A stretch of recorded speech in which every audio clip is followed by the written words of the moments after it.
to take this opportunity to let you know that we are launching a DVD and a book on this occasion, and we'd like to ask Karan to launch that. The first is a DVD which is entitled Mahabharat, Through the Mystic Eye. And this is a DVD based on a unique 8-day festival that was conducted at the Isha Yoga Center, guided by Sadhguru, in which participants were given the opportunity to relive the epic adventure into a glimpse into a once-in-a-lifetime event. Could I invite you to watch a very short DVD on the Mahabharat? If there is a story on the planet that we can say represents this human creature or articulates what a human being is, this is it.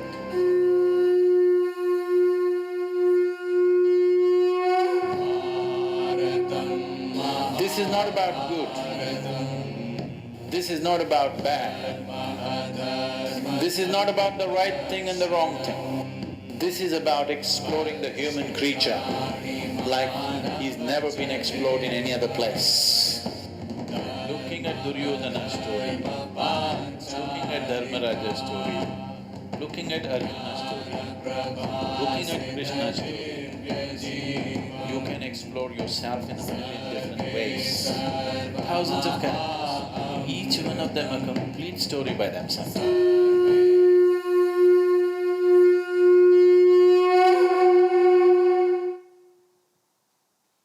Could I welcome Karan Johar on stage to launch the DVD?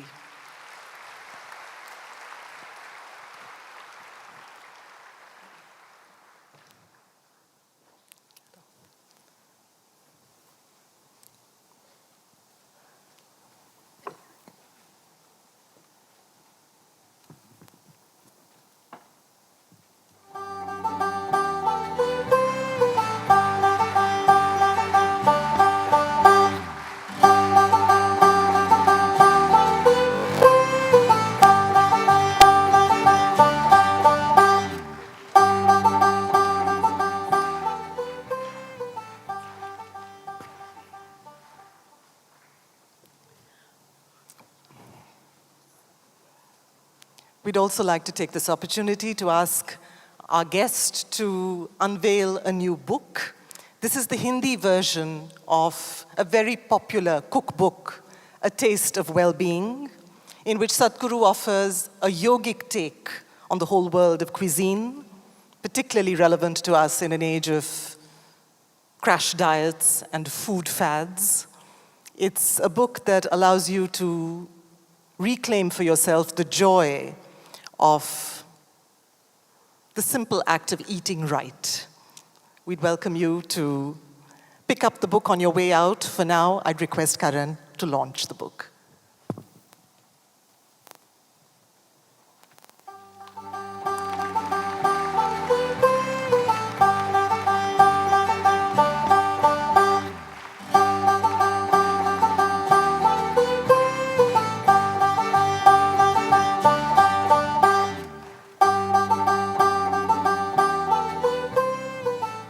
Thank you. And it's now time for the conversation to begin. Could I invite on stage Sadhguru?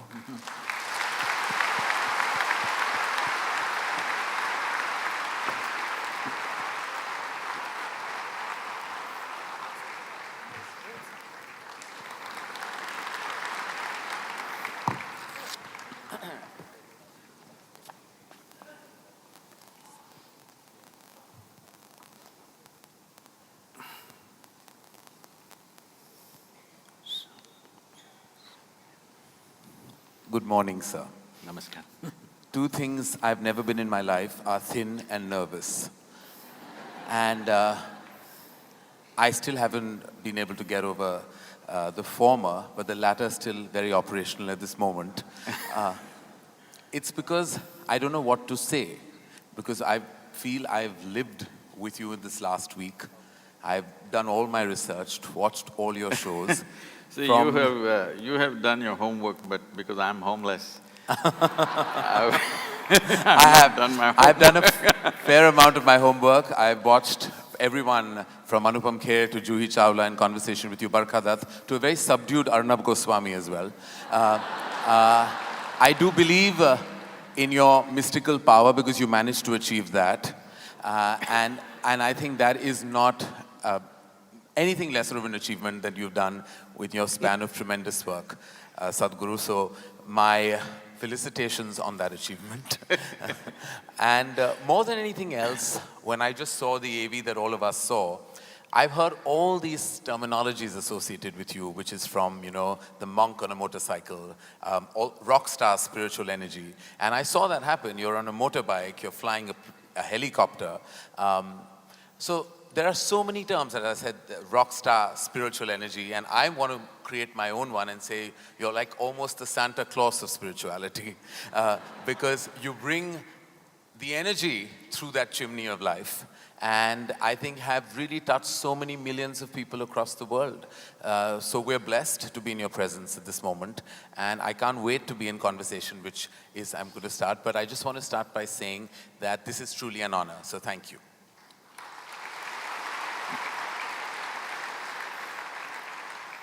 I mean, as a filmmaker, as a human being, as a member of a humanitarian community, my head is always buzzing with so many questions.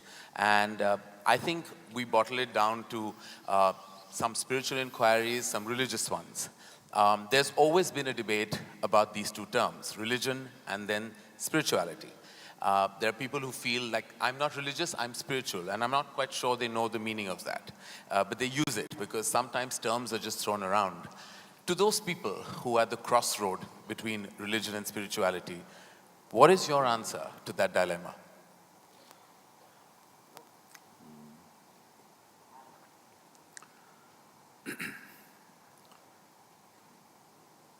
So we must understand this. It is in the very nature of human intelligence that if you do not know something, if you realize you do not know something, because most people do not realize that they do not know. If you realize that you do not know, it's very natural for your intelligence to seek to know. It doesn't need a guru, it doesn't need a scripture, it doesn't need somebody to introduce that to you. It is in the nature of your intelligence that you wish to know. There are lots of experiments to show, even mice, if you leave them in a place, within 2 minutes, they will research everything in that space. For their own reasons, of course. For survival reasons, they, inquire into everything around them to find out how the place is. Human intelligence goes beyond survival. So naturally, human intelligence seeks to know many more things which does not concern our survival. Yes, we are concerned about survival till a point, but once that's taken care of, we cannot rest. We want to know more, endlessly more. The more we realize we do not know, the more the longing to know. So this longing to know, when it finds a very intense expression in the form of seeking, we call this spiritual process. Or in other words, the basis of spirituality is a realization that I do not know. But the moment you say, I'm religious, you refer to yourself as a believer. When you say you're a believer, what you're saying is, everything that I do not know, I will make it up. How I make it up? Whose help I seek to make it up? Maybe varying from person to person, somebody makes it up with scriptural assistance, somebody makes it up with the assistance of a priest or a pandit or a guru or whatever. But you seek some authority. You kind of make a compromise in your life that instead of truth, you settle for an authority as the truth. Spiritual process means truth is the only authority for you. Authority is never the truth for you. So these are two different aspects, unfortunately spoken in the same breath most of the time. Right. So I would say spiritual process is far closer to scientific enquiry See, even the fly is trying to investigate me. Trust me, I'm not investigating. I mean, I'm just inquiring. No, no, I And did I not- wish I was the size of that fly, I did but not anyway. use the word investigation in a negative way, nothing wrong Yeah. with investigation. Yes, totally. Investigation means you want to know the truth. Right. Maybe it's done little forcefully like a fly. Right. It's coming to you now. That's all I get these days. No, if you get to fly, what more? Yeah, so well, you manage pretty well. I have a fear of turbulence, so flying is not really on my top three things to do in life. So, spiritual process does not demand belief because belief and spiritual process cannot go together. Spiritual process is a constant inquiry. It is a way of sharpening your questions so that they dig deeper and deeper, not into something else but into yourself, the nature of your existence. Because the nature of human existence is such that in our experience, the only thing that you can experience is yourself. You actually believe you're experiencing many things, but you only know everything the way it happens within you. You do not know any other way. Even now if you see these people, it looks like they are there, but actually you know them or you see them only the way they projected in the firmament of our minds. There is no other way. There is no other way for you to experience this life except the way it happens within you. Now, spiritual process is a constant effort to see that the way that it happens within me is not a distorted vision, that my mirror is not a wonky mirror, it is a plain mirror, that it shows me things the way things are, it doesn't distort anything. Because of my thought, because of my emotion, because of my attachments, because of my identities, because of the philosophies and ideologies that I identify with, I can distort my mirror.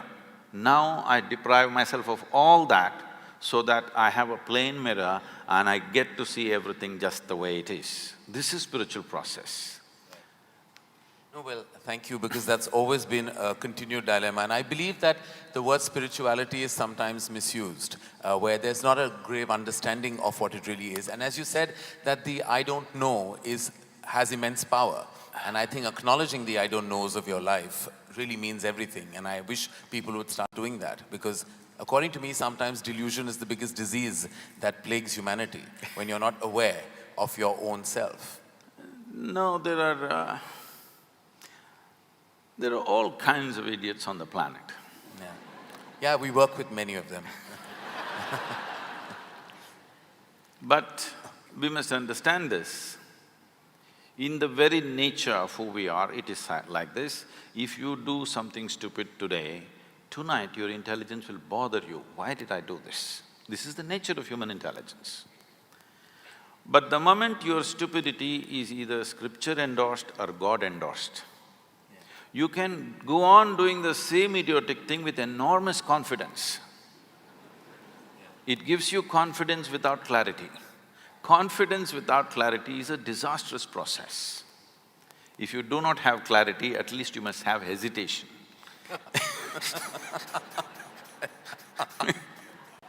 Yes, that's true. Well, I have to say that, I want to personalize this a little bit. I was at a crossroad about 13 years ago, and my father was very critically ill. And at that juncture of my life, and before that, religion was organized in my life. It was what was taught to me. It was what I thought the right thing to do was. When he was in his last stage, there were things suggested to me which were, to me now, completely ridiculous, including going to a certain temple and feeding a cow of a certain color and, and doing a certain ritual at home, and all those things that one did without even thinking. Because as you said, when you spoke about the idiots on this planet, I was definitely one of those in that stage of my life. But sometimes you reach a critical stage where you seek any kind of desperate measure and you try to kind of hold on to any hope that even something that is advocated to you that goes against your grain of intelligence or thought. To those people, what is your advice? Who have reached the end of their rope and are hanging on and holding on to anything, be it religious, be it spiritual, or be it an unfounded piece of advice?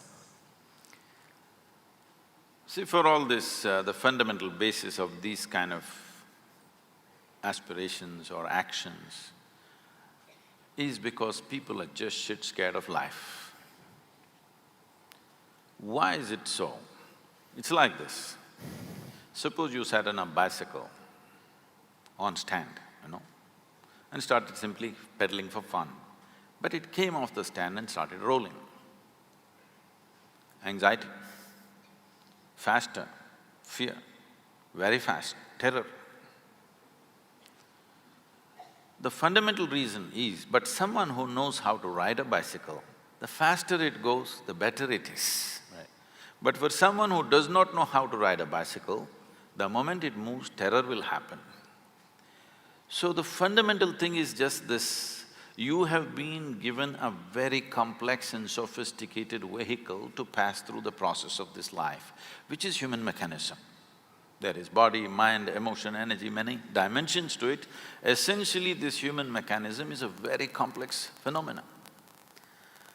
Now, you are going at it, you are trying to walk through life without understanding a thing about the vehicle that you're using.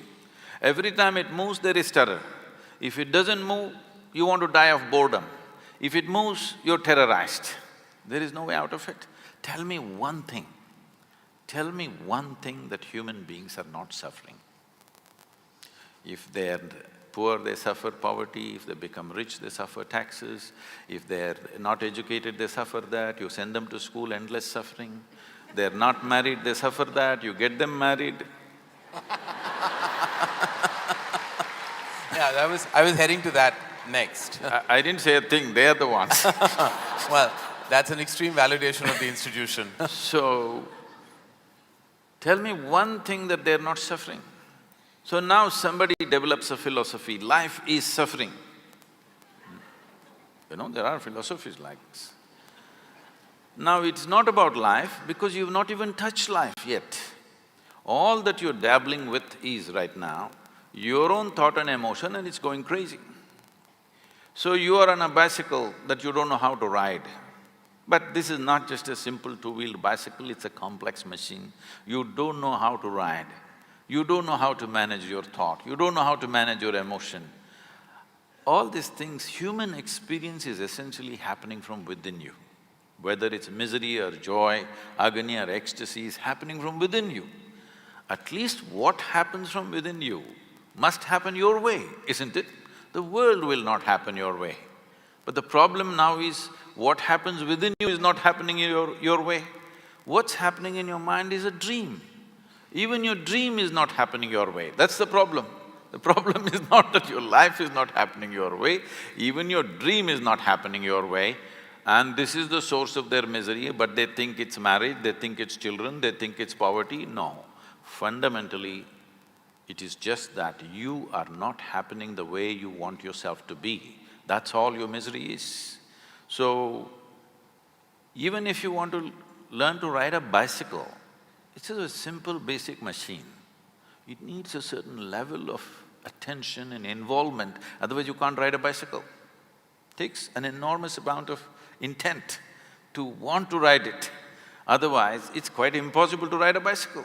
After you know how to ride it, you can let your hands off, you can close your eyes, all these things. Pretty much like marriage. Because like wheels are turning but going nowhere at times.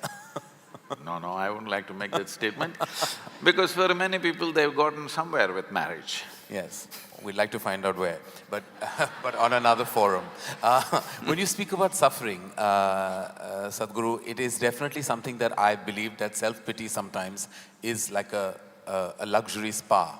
It's somewhere where your comfort lies. Self-pity is, I believe, the most indulgent emotion and gets you nowhere but makes you feel really good for a certain period of time.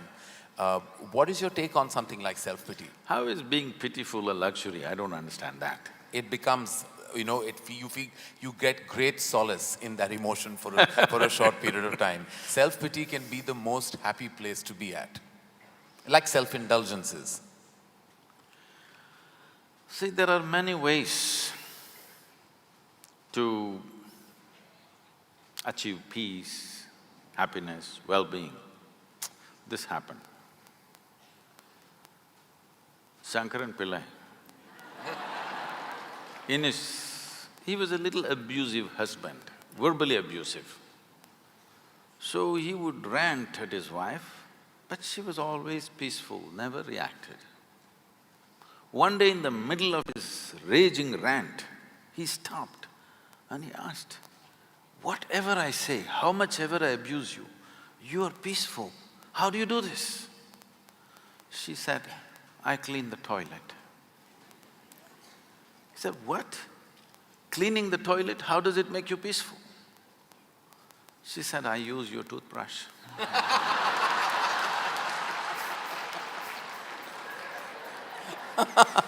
So, don't fall onto that. You're giving lots of people ideas.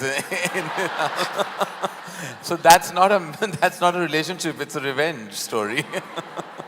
No, you can achieve peace and solace in so many different ways, I'm saying. Which is what you said, to draw from within, to find your solutions. Because the most exciting line that I read was that you know, life can't touch you, can't scratch you. It can't harm you, you know, you create your own energy in your own life. You know, life, you're in this universe, you've been brought into this world, and it's in your control what you do with it. You know, life has nothing against you. What you achieve and what you do is a result of your own actions, your feelings, the pleasantness that you create within yourself. Which to me was a very moving line, because it simplified a very extensive and expansive feeling of anxiety, fear, and all the turbulence that humanity goes through on a daily basis. To me, three pillars of our existence are pretty much, you know, family, fortune, and farishta, which is what I believe, a result of God, religion, everything else. When we talk about family, Sadhguru, there are few things that have always intrigued me, and I seek answers, or rather validation, from a higher energy such as yourself. It's like I've always questioned why there's an organic distance between a father and son, why there is always that angst in that relationship. And I'm sure there are many in this house that have experienced that emotion in their own homes and their own environment. Where do you think the origin of that distance came? Because every generation makes the same mistake, which means they're not learning at all. Yeah. When we say family, you know, in Italy, family meant crime. Crime. Yeah, mafia was always referred to as the family. Family. Yes. So in a way, it's a kind of crime. It is the most basic institution in the making of a society, but it does not mean you must remain basic, because this is a biological identity that we have. Biology is a reality, we can't deny it. Obviously, this was in some way, at least to a certain extent, our parents gave this to us, one part of it at least. Today the way it is, the way it looks is essentially because of them. Well, it was given to them by somebody else, that's another point, but to us it was given by them. So it's a biological identity. This limiting oneself to one's biological identity for an entire lifetime is a crime, because it creates so many things. In this country has suffered a lot from a long time. Just now you released the Mahabharata video. Entire Mahabharata is family problem. It is Dhritarashtra syndrome. We are still suffering. My son is best, no matter what. Even today we are suffering the same thing. My son is best and he should become the king no matter what. It's not just… Some sons haven't managed very well, some have. So, family is a basic identity that we are born with. It's a wonderful thing when you're a child, because without that family support, you wouldn't be who you are today in many ways, okay? With all due respect and regard and great respect for the family, because human creature is born in such a way that as soon as you fall out of your mother's womb, you're not ready to get up on your feet and do things like other creatures. It needs a long gestation period before a man becomes a man or a woman becomes a woman. There is a long period where the incubation of family is most important and vital, there's no question about that. But you're supposed to grow beyond that identity But a whole lot of people just never grow beyond that identity, for which they suffer, and sometimes if they're born in certain places, they make the entire nation suffer.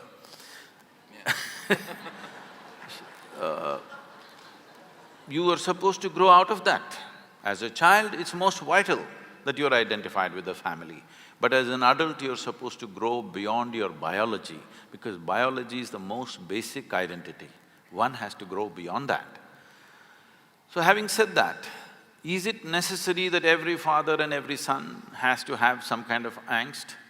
It is not about father and son, it is just two men being accommodated in the same home. When you were 8, 10, your father was godlike. So this problem started after you became 15, 16, when you want to be a man and there's not enough space. This big man is occupying too much space, and that man thinks this is my space and who's this? They can't recognize each other as father and son because now there is no father and son, there are two men in the same house and there's not enough space. This happens not just in human families, every creature, whether it's an elephant or a buffalo or whatever, in every creature's life, this happens, that there will be some friction and either the younger one goes out or the older one goes out.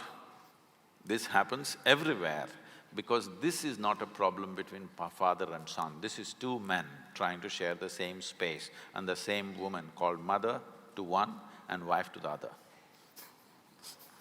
Two men. Well, that certainly breaks a very strong myth that this country is operated with, because the problem was always meant to be two women in the same house, and you just changed it on its head, which I believe is true. Because I believe the problem lies in the fact that two men can't be accommodated. No, it also happens between women in a different way. Yeah. But women have a way of covering their frictions in certain way. They do it in a certain way, in a feminine way. Yeah. Men will do it in more head-on. Yeah. Head-butting is the man's way. Woman's way is different, she will do it differently, but the friction happens. And I feel it's always like the mother energy of the house that sometimes has to bear the brunt of this tussle in a family. It's also the other thing that, an offshoot of that thought, is that I believe very strongly that the people you love the most, you kind of tend to dump all your anxieties, your angers, your fears, your insecurities, all onto that one source that gives you the maximum love and the one that you love the most. Why is it that we as a human race tend to do that? Tend to lumber all our negative emotions on our most positive light source? No, because if you try to dump it on someone on the street, they'll smash you up. Yeah. So You're choosing a safe place. But is that always fair? First of all, it's not fair for you to carry anxieties and angst and angers and problems within you, because, see, if I try to torture you, you have some defense against me. Either you will fight me or you will run away or you'll do something, you have some kind of defense. But if you start torturing yourself, this is the most helpless creature. Right. No, most defenseless. I'm telling you, even an unborn child, if you poke like this, he responds, he defends himself in his own little way, okay? But this one is completely defenseless. When you start poking yourself, this is a completely defenseless life. So the worst kind of torture, the lowest level of mind is one who tortures himself.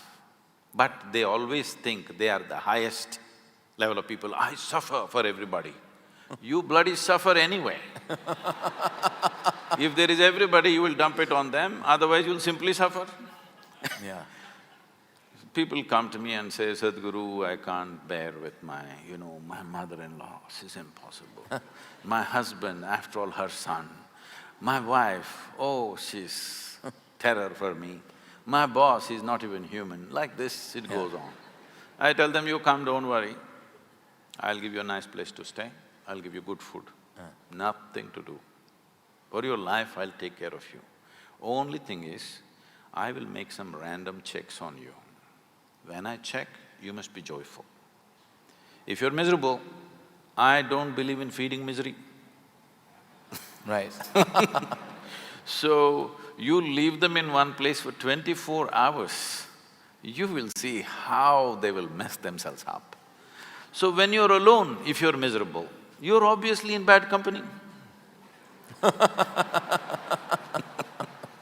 Now you're thinking, because of this person I'm suffering, because of that person I'm suffering, just stay alone by yourself, without any entertainment, without texting, without television, without reading, simply sit in one place.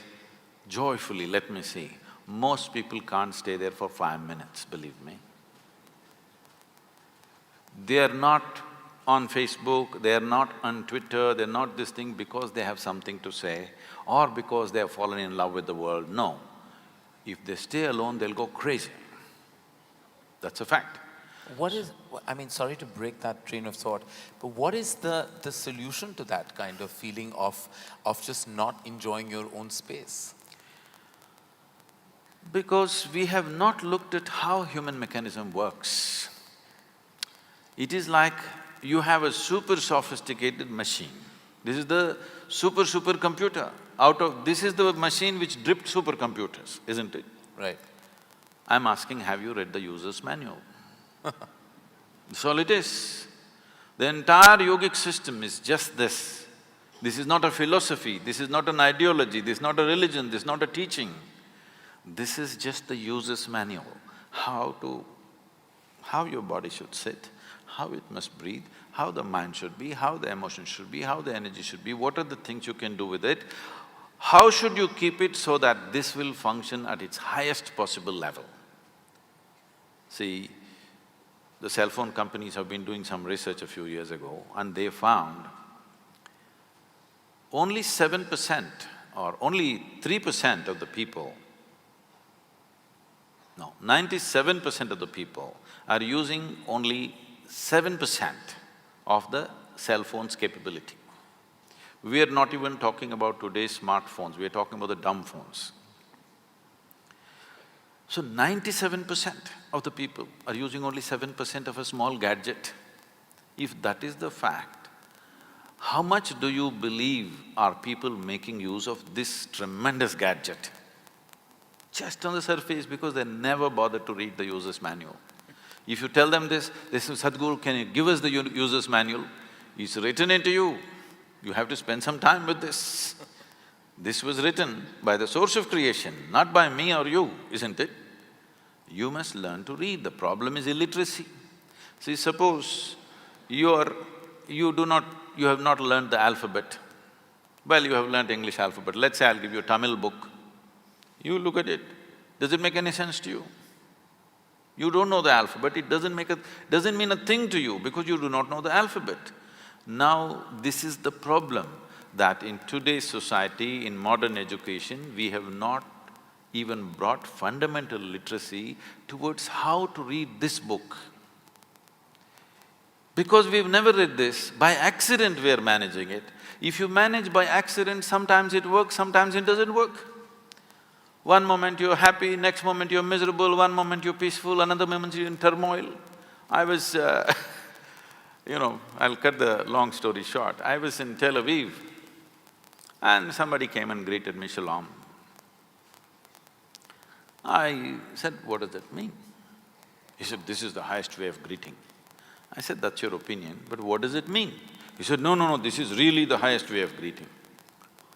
I said, all right, but what does the word mean? He said, it means peace.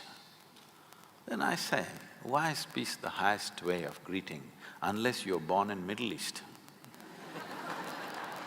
In South India, you come up to me in the morning and say, peace. I will ask, what's wrong with you? I'm saying if you deprive yourself of something for a long time, suddenly it becomes godlike. If you've not eaten for 10 days, even if God appeared, what's the prayer? Food, of course. So, once you deprive yourself of fundamental things, I'm saying fundamental things because to be peaceful and joyful is not the ultimate goal of life. If you want to enjoy a meal, you must be peaceful and joyful. If you want to enjoy a friend, you must be peaceful and joyful. If you want to enjoy a walk on the street, you must be peaceful and joyful. If you want to enjoy simple things that you do in your life, you must be at least peaceful and joyful, if not ecstatic.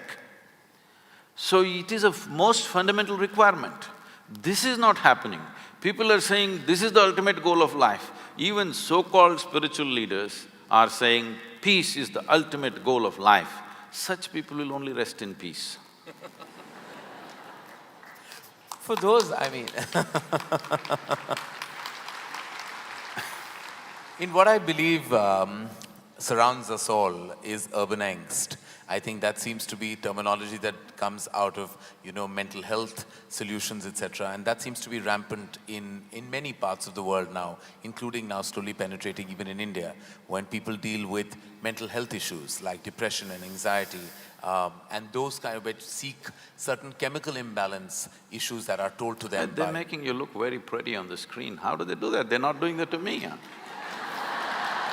They're making my what? My… Look at yourself there. Am I looking pretty on screen? Yeah. See? Okay. Well, They're not doing that to me. you're looking stunning to me, sir. Stunning is another word for shocking. Well, I was trying to find another adjective to counter that, but back to me and my mental health issue. I really want to know, it's such an order of the day today. Everyone seems to it's almost, and I hate to say this with any, and I don't say this with any kind of disrespect to people's personal circumstance, but I almost feel like today it's talked about like it's almost a fashionable issue, where I think it's a very serious issue. When people talk about mental health issues like depression and anxiety and seek counseling to sort those issues out. And then the diagnosis at times is chemical imbalance and medication is given. And then well, I know you hate the word philosophy, but all your teachings are definitely about finding yourself and seeking that pleasantness from within. But to those who are not strong enough to achieve that and seek this assistance, what is your take on that? Let me correct one more thing in the question. This is not a teaching, this is just a technology. I'm Right. just giving some people simple methods with which they can work. If people are coming for a teaching, they're frustrated with me because every time they come, they leave more confused than ever before. If they're more confused, in a way my job is done. Because my entire work is to get them out of silly conclusions that they've made about life. And confusion means you're still looking, you have an active intelligence. Conclusion means, what is the conclusion of your life? Hello? What is the conclusion of your life? You don't know, let me reveal the suspense to you. Though as a filmmaker, he won't tell you till the end. I will reveal it to you. Sometimes we don't even know what happens after that, so many of us are confused souls when we make movies. So, the conclusion of your life is you'll be dead. You think something else is going to happen to you? You'll be just dead, that's all is a conclusion. So every time you make a conclusion, in some way you die, you need to understand this. You kill something of yourself every time you make a conclusion. This is you in a state of committing suicide in installments. You may call this religion, you may call this philosophy, you may call this being socially whatever, but fundamentally you are committing suicide in installments. This is why when you look at a child and yourself, you are less alive than a child. As you grow up, should you become more alive or less alive? Unfortunately, most adults are less alive than children, isn't it? You must be more alive, but unfortunately you're less alive. Maybe your physical agility will go down with age, but your aliveness need not go down. Aliveness is going down because you're continuously making conclusions and conclusions and conclusions. As you conclude, you become less and less alive. You know, there is that famous parable, which is all over the place, about Adam and Eve. It seems God told them, it's a dumb couple. Kind of, yeah. Look at what we had to suffer as a result of them. No, not because of that, because they didn't know what to do with each other. So God told them, you eat whatever you want, but don't eat from this particular tree. You know what tree that was? No, apple means in Old English just a fruit. What knowledge? Your parents tell you, you must eat the fruit of knowledge. Your teachers insist that you must eat the fruit of knowledge. Everybody in the society always trying to shove knowledge down your throat. But it seems God told you not to eat the fruit of knowledge, and by eating that Adam and Eve fell. It is not about that Adam and that Eve, it's about every Adam and every Eve. The moment you eat the fruit of knowledge, you fall, because your idea of a knowledge is the conclusions that you make about everything in the universe.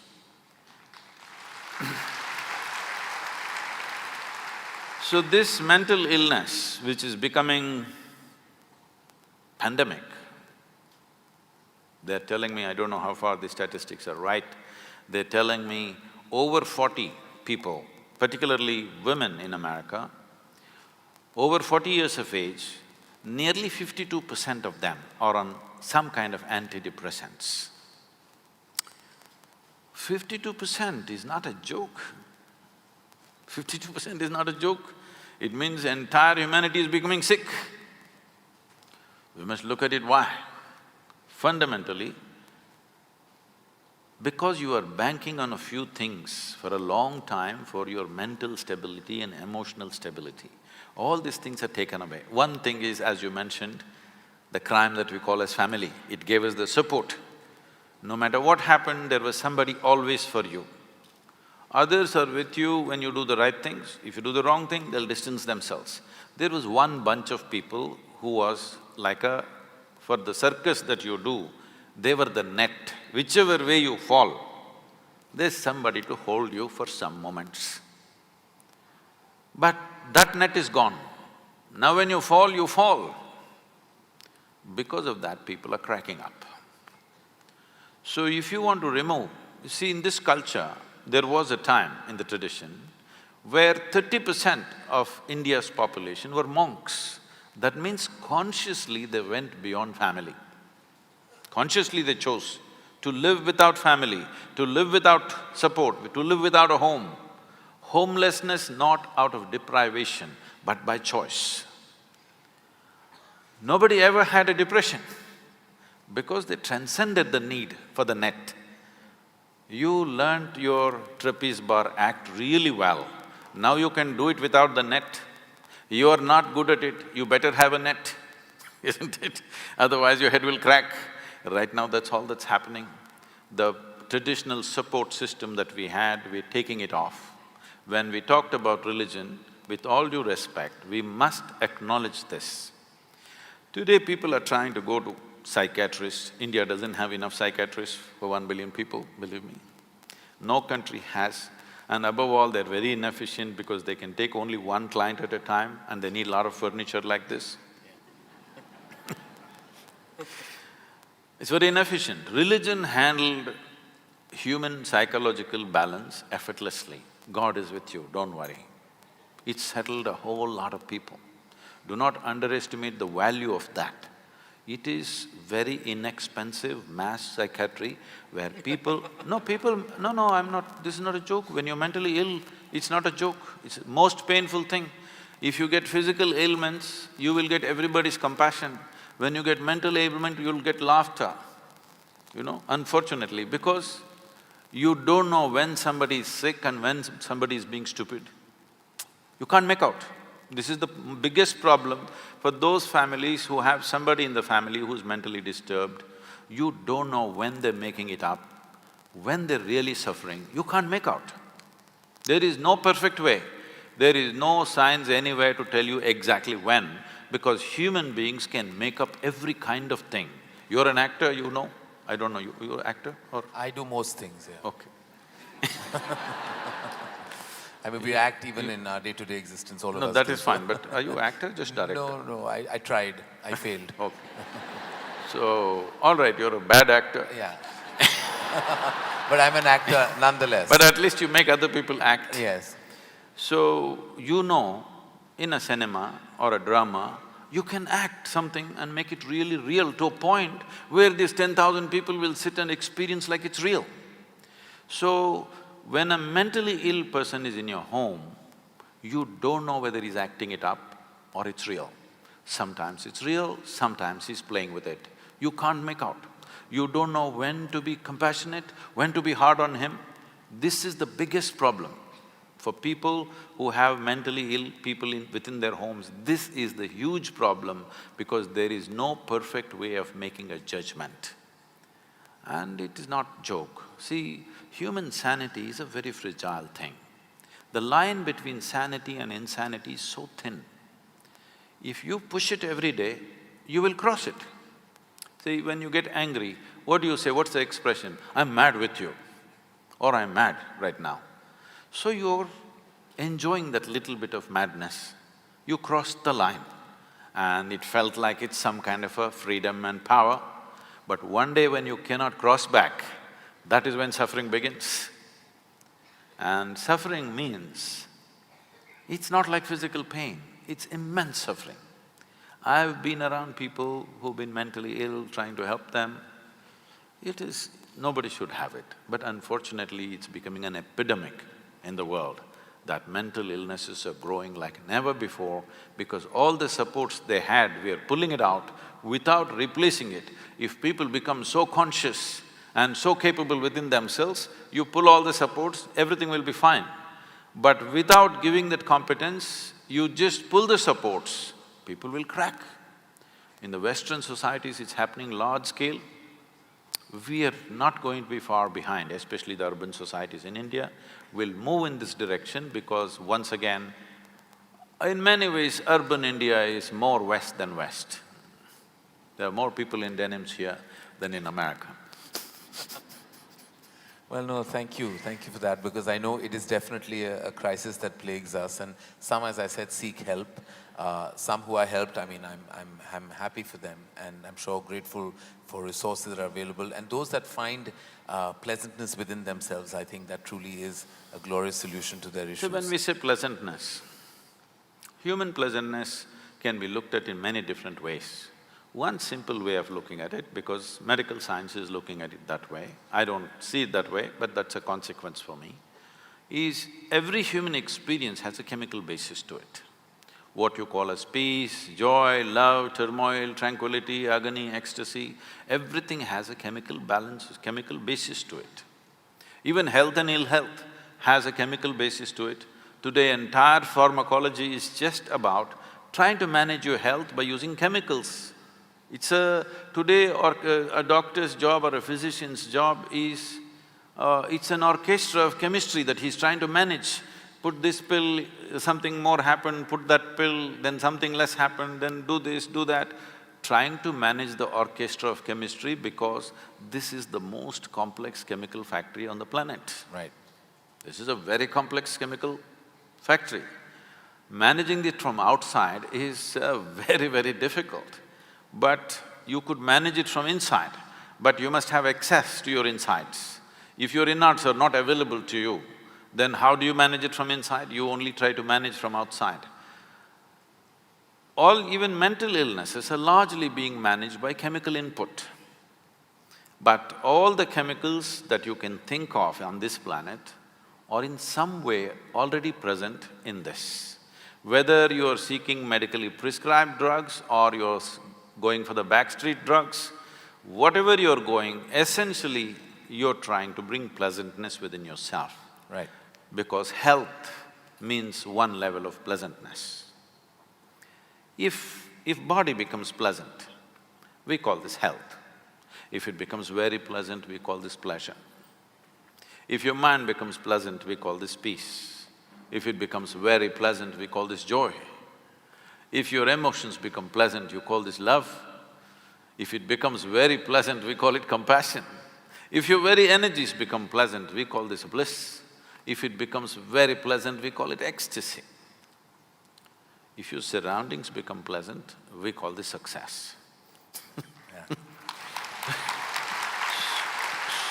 So, we are trying to manage pleasantness by putting chemicals. To what extent means, the statistics are out now. In United States, they're saying 70% of the population is on some kind of prescription medication. The most affluent country, where there is an enormous choice of nourishment and lifestyles, here 70% are on prescription medication. So you're trying to manage your sanity and your health by putting chemicals from outside. But there is no doubt in anybody's mind today that this is the greatest chemical factory, but right now ill-managed. Essentially, you're a lousy CEO. That is true. That is true. What is always, Sadhguru has also left me in wonderment at times about the usage of two words, which I'm going to say to you right now. Terminology sometimes has a tendency of making you even receive an emotion from within. Two words being ego and self-respect. Now, these are two pillars of what we believe self-confidence, which is unfounded, I believe. Ego. Hey, who put a cow next to me? Sorry? Who put a cow next to me? Put a well, topical at least. It's part of the decor. Because everywhere I go, people have been asking me questions about Gaurakshak, Gaurakshak. Yeah. Now they put a cow next to me. Well, I was planning not to go down that path, but now then since you brought it up, no, not going there. As I was saying about ego and self-respect, like we always say, like my belief has always been that maintain your self-respect, keep that. Your ego can be flexible because it should be convenient. Because I believe like your ego should be a function of your convenience. How true is that? Or maybe both are unfounded? This ego should be a function of your convenience is perfect, but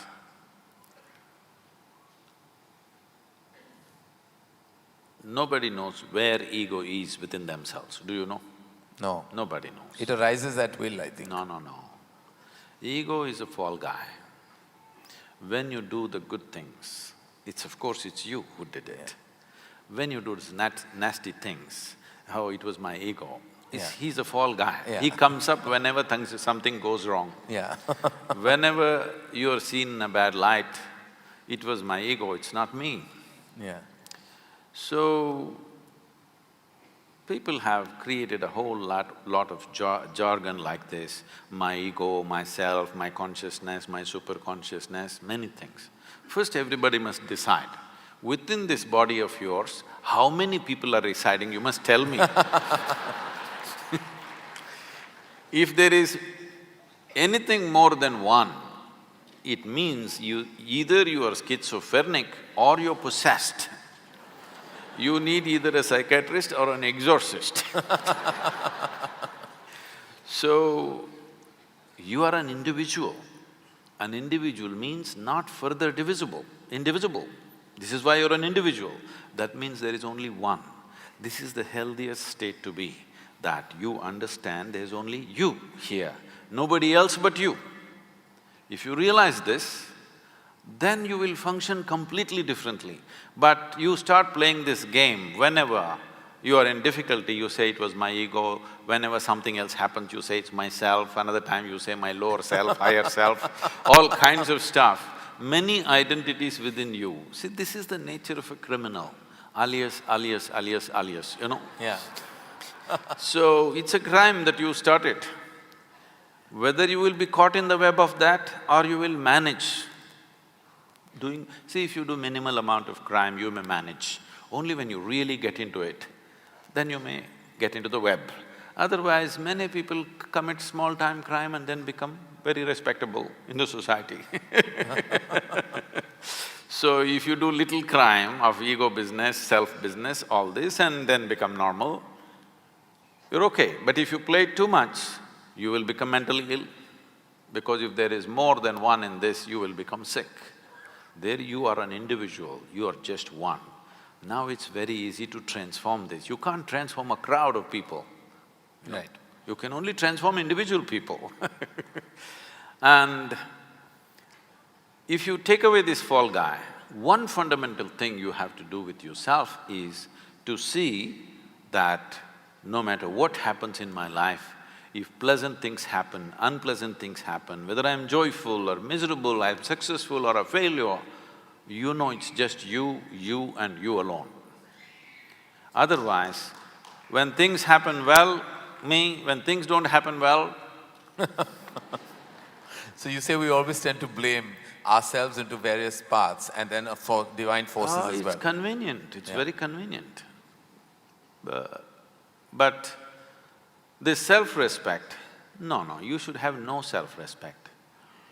Others' respect is from another person. I respect myself, what is this rubbish?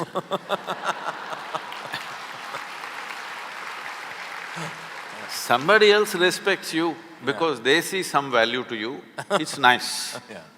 But I respect myself, what is this? It's gone further in the West and people say, I love myself. See, to respect, to love, the very word they're using is, there must be two. You can love somebody, somebody can love you, you can respect somebody, somebody can respect you. But I love myself, I respect myself, this terminology is this terminology of the insane. But it's becoming popular because the numbers are growing. By the hour. Don't say by the hour, then we will be blamed by the day. By the day, okay. We get that, we sign, seal and deliver that. Is there a ceiling to extremity, to extreme emotion, like love? When you love something, is there a time that you have to stop? Is there any such thing as stopping the extent of your extreme emotion? And I feel that about even the negative emotions. When you love someone, how do you really stop the extent of it? I would say, please, I want you to listen to this carefully because you will immediately tweet, Sadhguru said this. This is a dangerous world today. If you love, love strong. If you hate, hate strong. Whatever the hell you do, live strong. It's very important. Yeah. Otherwise, you live an insipid life, not knowing a thing about anything. When Adiyogi gave the yogic principles, he said, anything in your life, it doesn't matter what. I've been telling people, they're not grasping it, they think, because too much this, what to say, flowery teachings have gone into people, they're not looking at what works and what doesn't work, they want something pretty. I'm not interested in what's pretty and not pretty. Whether it works or not is the only thing. Ultimately, what works is very fantastic. Right.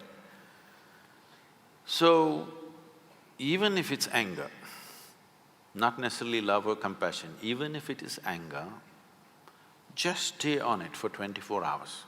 Anybody, I'm saying, just try this by yourself. 24 hours, stay intensely angry, let me see. Believe me, at the end of 24 hours or well before that, you will be enlightened. But you will see you are not capable of being angry because to stay intensely angry, you need enormous energy. It burns you up. Try one day, 24 hours, stay angry, you are irritated, that you can manage for the rest of your life.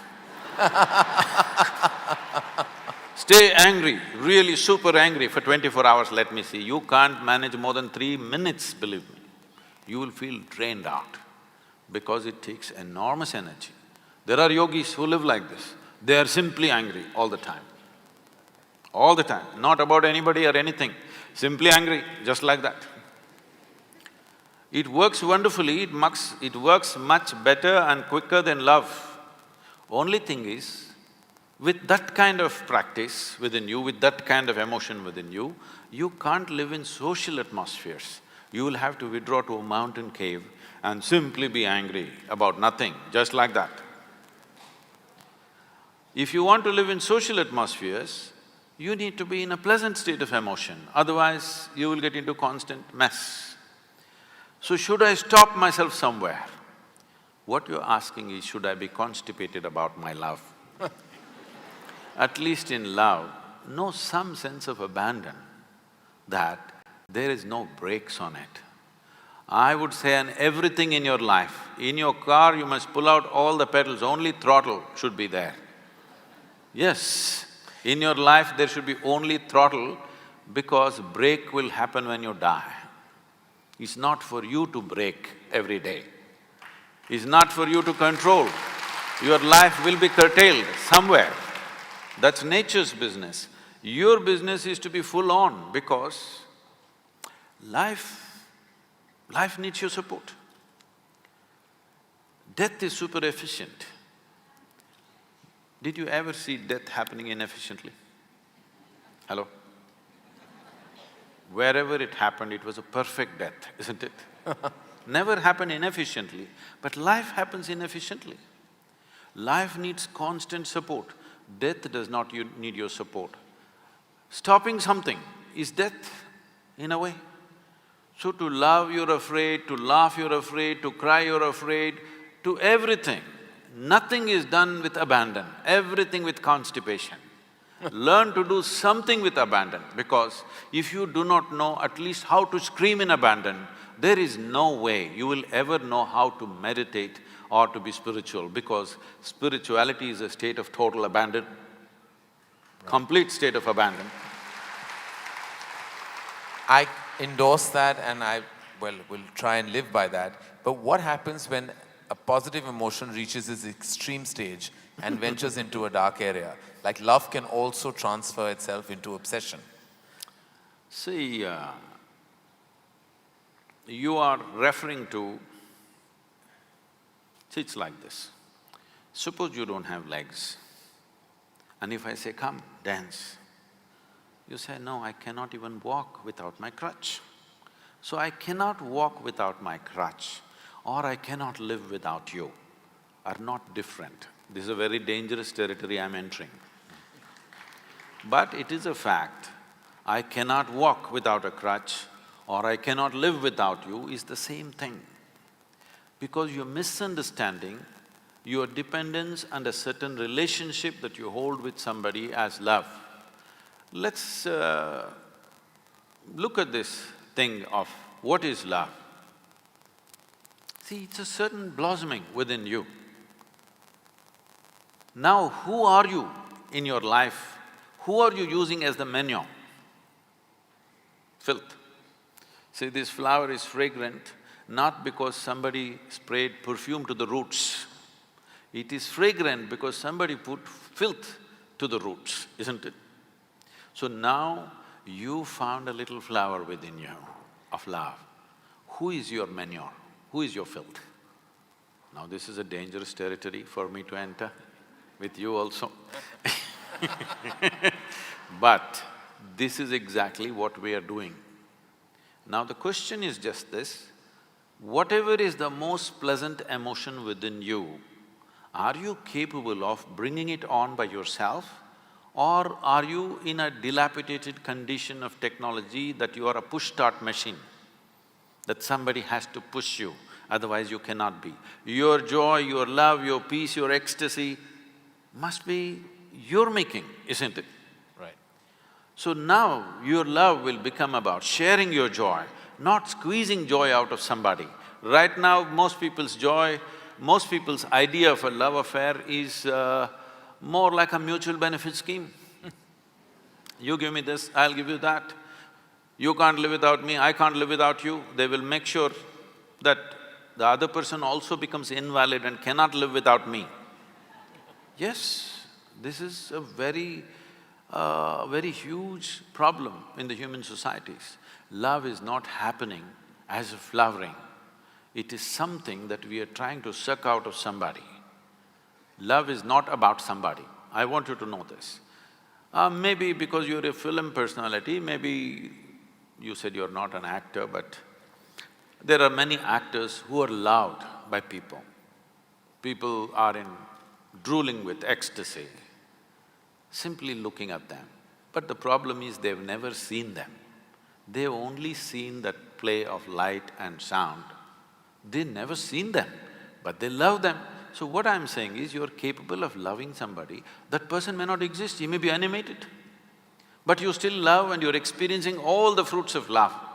I'm saying love is something that you do within yourself and blame it on somebody. You can do it by yourself. For a long time in this country, it's been there. There have been Mirabais and Tukarams and others, they taught you don't have to love and to be in an extreme state of love, you don't need anybody. You can simply do it by yourself, and not just in emotion. Even physical ecstasies happen to them simply because they are in a great love affair with someone who is not even here, all right? So, it is something that you do within yourself. Right now you're in love with somebody here, that somebody may not even know that you love them, but you can experience this, isn't it? You don't need the support from the other person. This is an experience that's happening within you. Love is within you, if you wish. It is not that it's sitting within you, there is no such thing. You are capable of variety of emotions. If you want, you can make it a very sweet emotion. If you're in a very sweet state of emotion, people say, oh, he's very loving. You may not be loving in the real context of how they understand, but you're in a pleasant state of emotion, so naturally you do pleasant things, so people think you love them. So make love an island, not a country. No, no. Make love the universe, not an island. Because right now, when you say, I love you, this particular person, you only, when I look at these people, I look at them like this one person, this is an island love. Yeah. It is too discriminatory. This one face in this 10,000 faces I love, rest. Depressing looking at them. This is a very island love. I know you're in an island city, but it's time To go beyond. It's time that you understand love is a happening within you. Maybe somebody stimulated this, you're grateful to them that they ignited this within you, but love affair is yours, isn't it? It's an inner experience that's happening to you. Somebody is providing the stimulus, we are grateful to them that they are providing this. But they are not causing it, it's been caused from within. And once you understand this, why wouldn't you be walking on the street lovingly? Why won't you look at a tree lovingly? Why won't you look at a buffalo lovingly? Why won't you look at the cloud lovingly? Because it is not something that'll get over. Should I control it? Why? Will it get over? There's no such danger. It doesn't get over. In fact, almost everything that you experience, the more you exercise it, the more it's available to you. Whether it's your love or joy or hate or anger, the more you exercise it, the more it's available to you. Because it's after all your making. Right. It's entirely your making. So when it's your making, why don't you enjoy it every moment of your life? Somebody is there, nobody is there, what is the problem? Well, that brings me to, I think, I believe, the mother of a virus that plagues a large part of humanity is expectation. I have a simple theory that I try to expect less because then I feel I'll be disappointed less.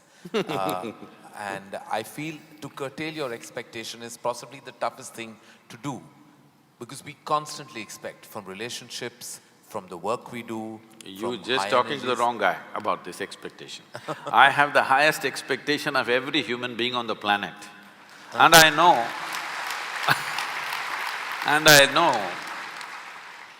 they will disappoint me. I will die disappointed, but joyfully disappointed. Now, joyful disappointment is a place, sir, that you've reached, but that is not an easy place to reach for most of us. See, these things are not like that. To be joyful or miserable is essentially your choice. It's a choice that you're making within yourself. Maybe it's an unconscious choice. Anything that you do unconsciously, right now unconsciously my hand can fly. But what I can do unconsciously, I can do the same thing definitely consciously also, isn't it? This is the fundamental difference between being human and every other creature. We are not doing anything different from what they're doing. We are doing the same things, but we do it little more consciously. Suddenly it's a different affair altogether. Same things, we eat, they sleep, we sleep, they reproduce, we reproduce, they die, we die. Only thing is, we are doing it little more consciously. Suddenly it looks like another world by itself. We think we are above them, only because we can do the same silly little things little more consciously. So, if I can move my hand unconsciously, I can also move it consciously. If I can become joyful unconsciously, I can also become joyful consciously.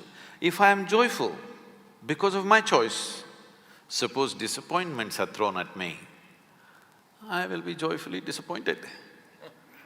And my expectations of people are very, very high. I have an impossible expectation, so I know I will die joyfully, blissfully disappointed because I know the nature of the world very well. I'm not somebody who lives in fancy la-la land. So, abundant love and no curtail on expectation. Oh, see, love is not a quantity, it's a quality. It is not that if you do certain amount of things you're loving, there's no such thing. You can sit here, eyes closed, not look at anybody and still be loving because it's essentially pleasantness of your emotion. How pleasant? I'm asking, is there any need to curtail pleasantness within you? Now I'm super pleasant, but if a child came, I might grab him and put him on my lap. If an adult comes, you don't do that. I'll do this, okay? A dog came, I'll just do this. But an adult comes, another person comes, you don't do this to them. I'm saying your expression will change from person to person, from relationship to relationship, what kind of intimacy and what kind of closeness you have with people. But does it mean to say that you should not do this with as much love as you hug somebody or kiss somebody? Should you not? Should you not do namaskaram with as much love as you hugged your child? Why not, I'm asking? Because there is no… See this… I'm trying to demolish the word abundance because when you say abundance, there is also scarcity. There is no such thing. It is neither abundant nor scarce. If you're willing, it's on. If you're not willing, it's off. That's all. As simple as that.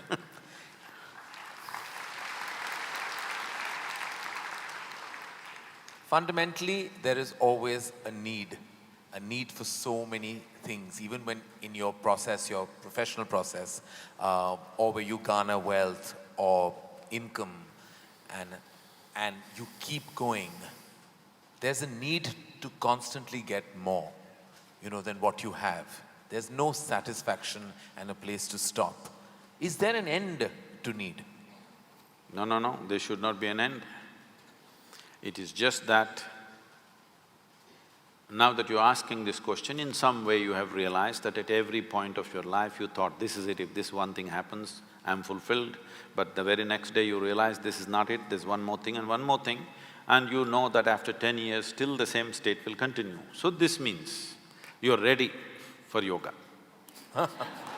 This means you have understood that your longing is not for more, your longing is for all. Your longing to expand is not just for more, it is for all. Or in other words, your longing is in some way for infinite expansion. If you handle your infinite expansion unconsciously, and if it finds a very basic physical expression we call this sexuality. What you're trying to do is, something that is not you, with physical contact, you're trying to make it a part of yourself. You know it doesn't work. If you try emotionally, we call this love. Emotionally, you're trying to include something which is not you as a part of yourself. This is your love affair. If you do it mentally, this gets labeled as greed, ambition, conquest, or simply shopping.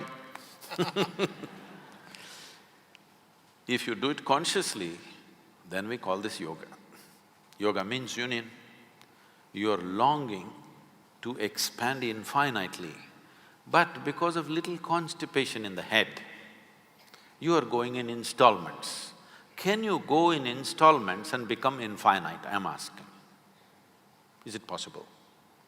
Can you count 1, 2, 3, 4 and one day say infinity? No, you will only become endless counting. So your longing is not for this much or that much, your longing is for everything. If you want everything, you must understand that you cannot do that physically. It can only happen in a dimension beyond physical, because physicality exists only because of defined boundaries. But there is something within you which doesn't like this boundary, which wants to stretch the boundary, stretch the boundary, stretch the boundary. You're looking for boundlessness, but you're not courageous enough or conscious enough to admit this. You want to go in installments. No, what you're looking is for boundlessness. If you want boundlessness, it can never ever happen through physical means. So once it doesn't happen through physical means, now you use the most corrupted word called spiritual. Spiritual does not mean looking up, looking down, going here, going there. It simply means your experience of life transcended the limitations of being just physical. Because everything that's physical about you is an acquired quantity, isn't it? This is just a piece of this planet. What is up here is just a heap of impressions that you've gathered. So what you have acquired can be yours, can never be you.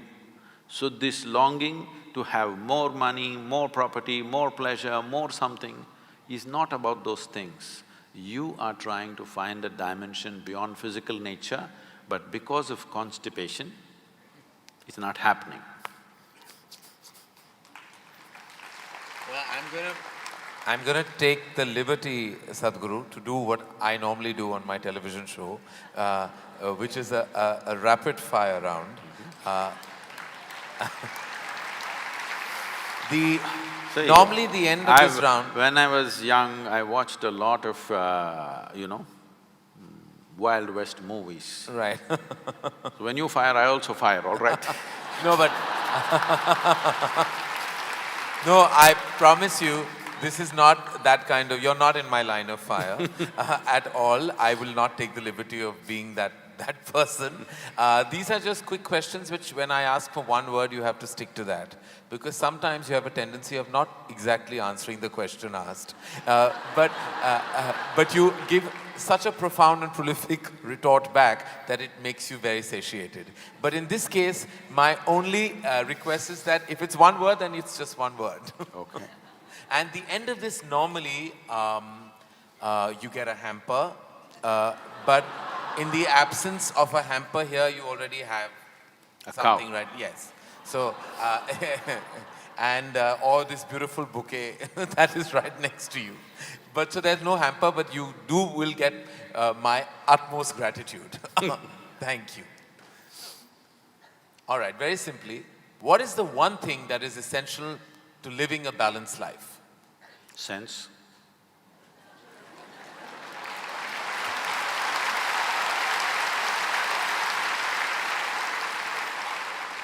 What is the one thing we must absolutely do away with in order to lead a balanced life? Senselessness. Yes.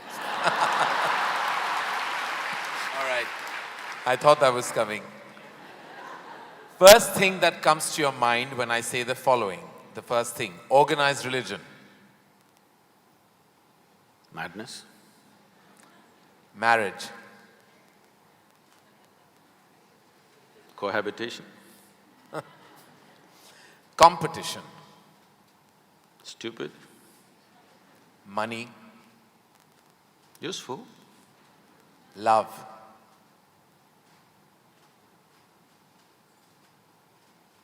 can I say a sentence? Yes. I will allow that. Most beautiful, but unfortunately crippling for most people. If I can little elaborate that, see, if something unpleasant cripples you, something nasty cripples you, it's acceptable. When something beautiful cripples you, it's a true disaster.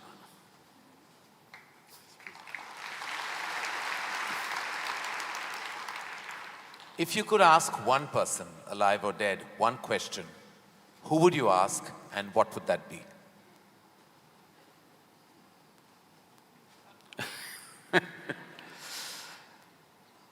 I really sorted out all my questions because I did not spend time educating myself or doing anything. I spent my entire life sorting out every damn question I had. I've kind of run out of questions.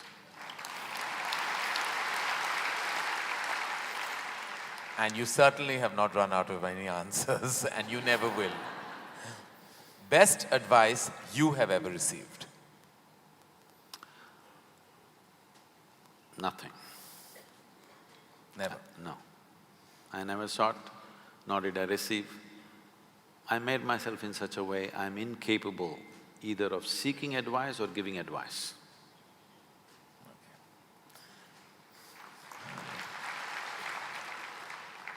In an imaginary, completely hypothetical situation, if you had a day off with no commitments, no responsibilities, what would you spend the day doing? Oh, there are a lot of things, this can't be one word. No, it's not one word. See,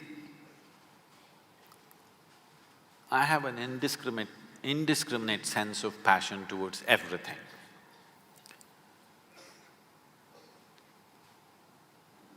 There were lots and lots of things I did at one time, but these days, time is not allowing me to do that, so generally if I have little time, all I do is play golf. Because that's safe and within the city and I can get back in time for something else to be done. But if an entire day is left to me, which they've not done for a long time, they've not left it to me. If that happens, I will close my eyes and sit because that is the best, I am at my best when I truly have nothing to do.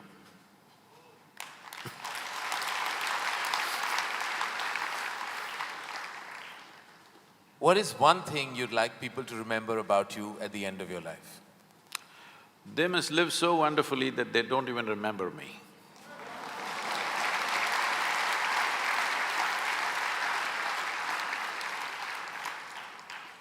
If you found a way to travel through time, where would you go? I'm kind of done with all those things. Your universe visited already, you have visas for every part of this ecosystem. If we can do some slow fire, Yeah. because that's a question with many ramifications.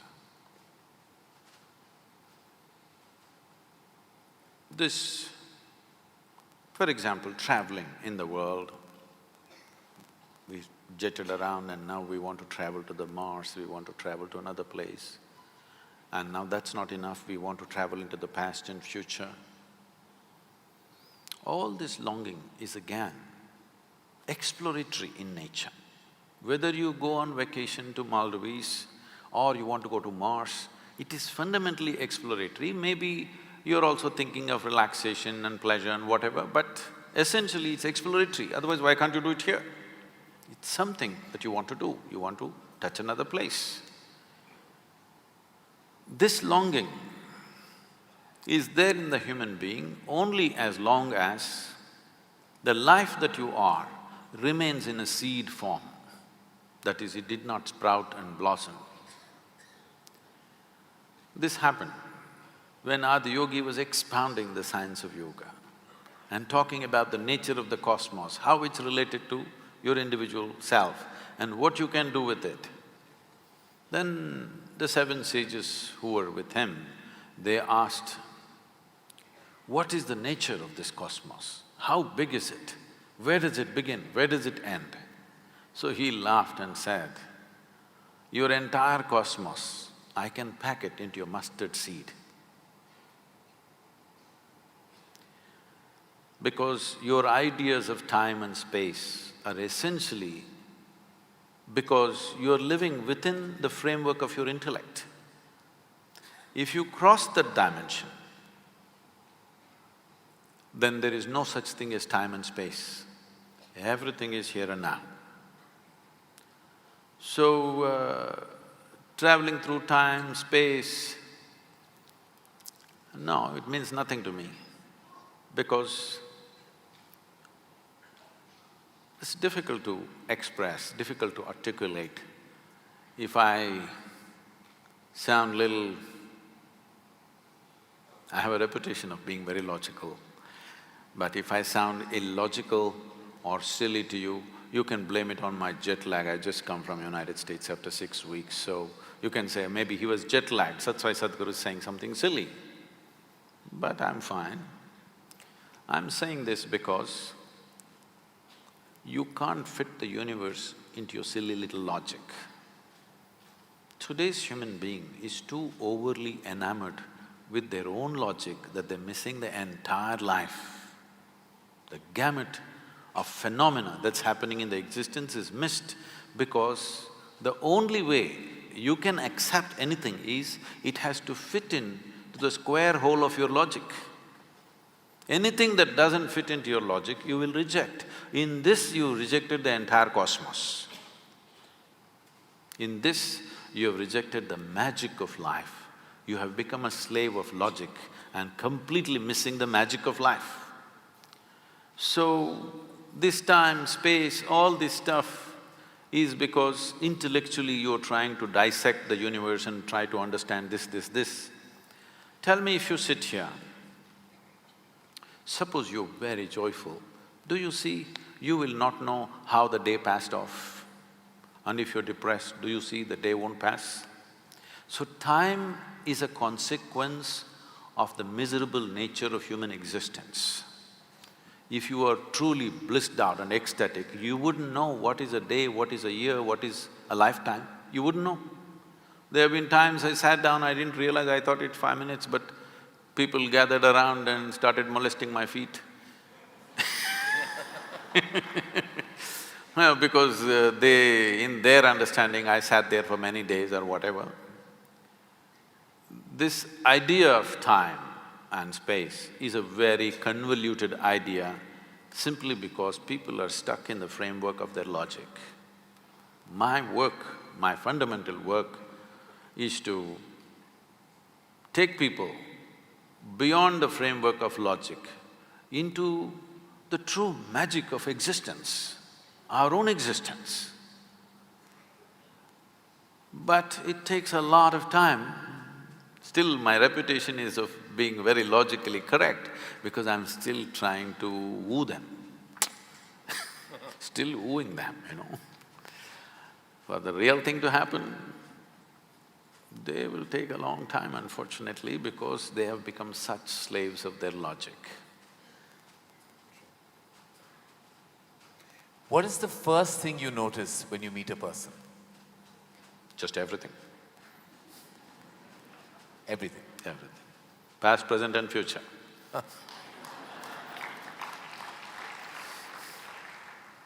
Is it more important to do what you love or love what you're doing? One word or more? The choice is entirely yours. See, if you are an intelligent person, you will try to do what you love most. But if you're a genius, you will do just what is needed.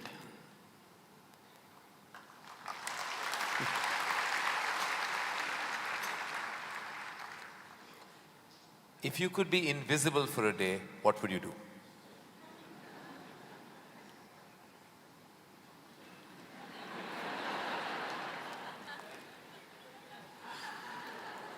You wouldn't know?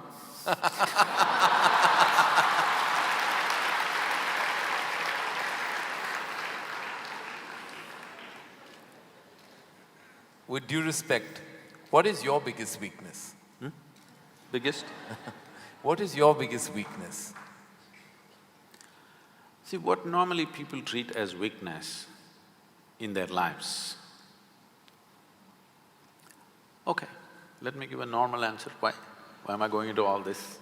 Already you said I'm what? What is the word? Sashayed.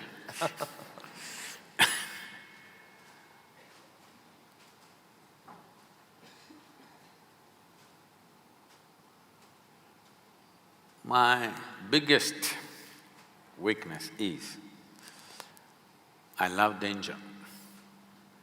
Without danger, I cannot live. I need to do something which keeps me on the edge of being mortal, being alive and dead. I want to walk that line all the time.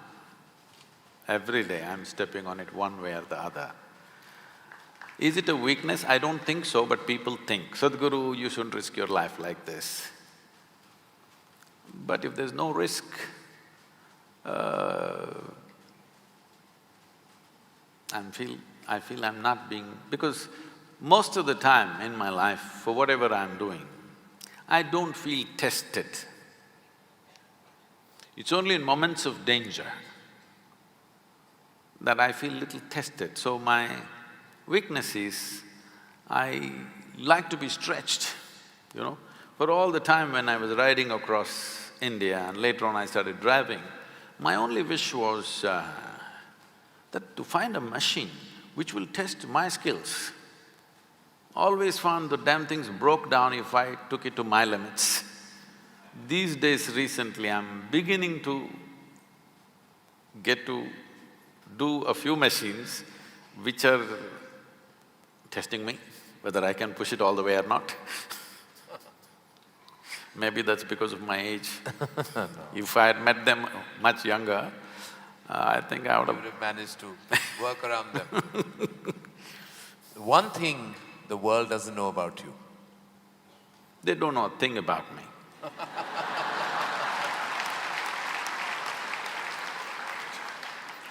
That's a fact.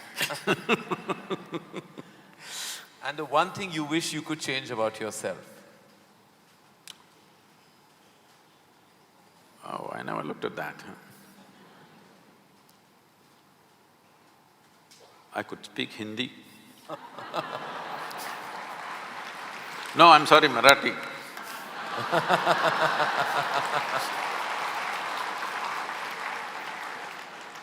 The one thing you wish you could change about the world. Oh, a lot of things. One. Human beings. Desperately in need of. Sir, what would you consider to be your greatest achievement? I don't think there's any. Because I always fall woefully short of my own expectation of what I could do. So I never feel anything is an achievement. Is there a song you love and can listen to all the time? Oh. I somehow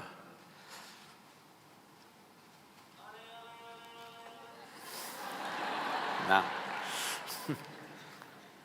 Probably because this came to me at a certain time when I was in my early teens maybe. So this one song kind of comes back to me more often than anything else. It's not that I even seek it, but somehow one way or the other this song keeps coming back to me. Is how many times… Okay. Okay. I know you haven't seen any of my films, but do you have a favorite film? Oh, I've seen many good movies. At one time I saw a lot of them. I've not seen much of Indian cinema, but I saw a lot of, English cinema. But one movie that I thoroughly enjoyed at that time, because on that day the way things happened, many life situations fell together and everything, was Roman Holiday. Oh. Well, I have to say that that's the first film I've ever seen in my life. My mother took me to the cinema. Here we are. It is true.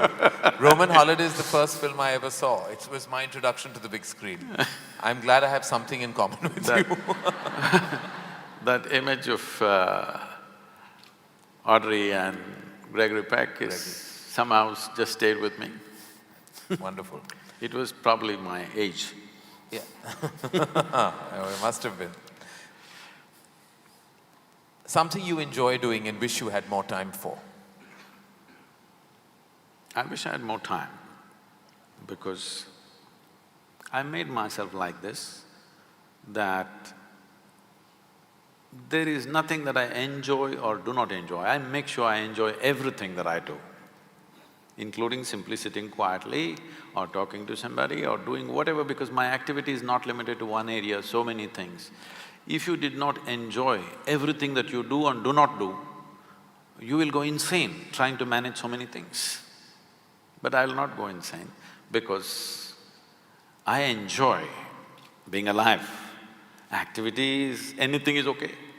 Everything I do, I enjoy. Small things, big things, every kind of thing. Most profound things and silly things, I enjoy thoroughly. Should us all.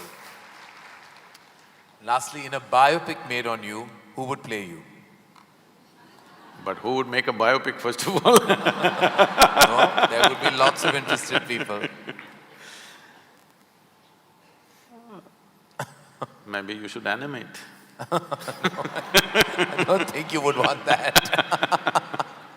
Well, that is the end of the rapid fire, and you totally deserve the hamper that doesn't exist on this platform. But it's a virtual hamper that I've given to you with my love, gratitude, and deepest amount of respect.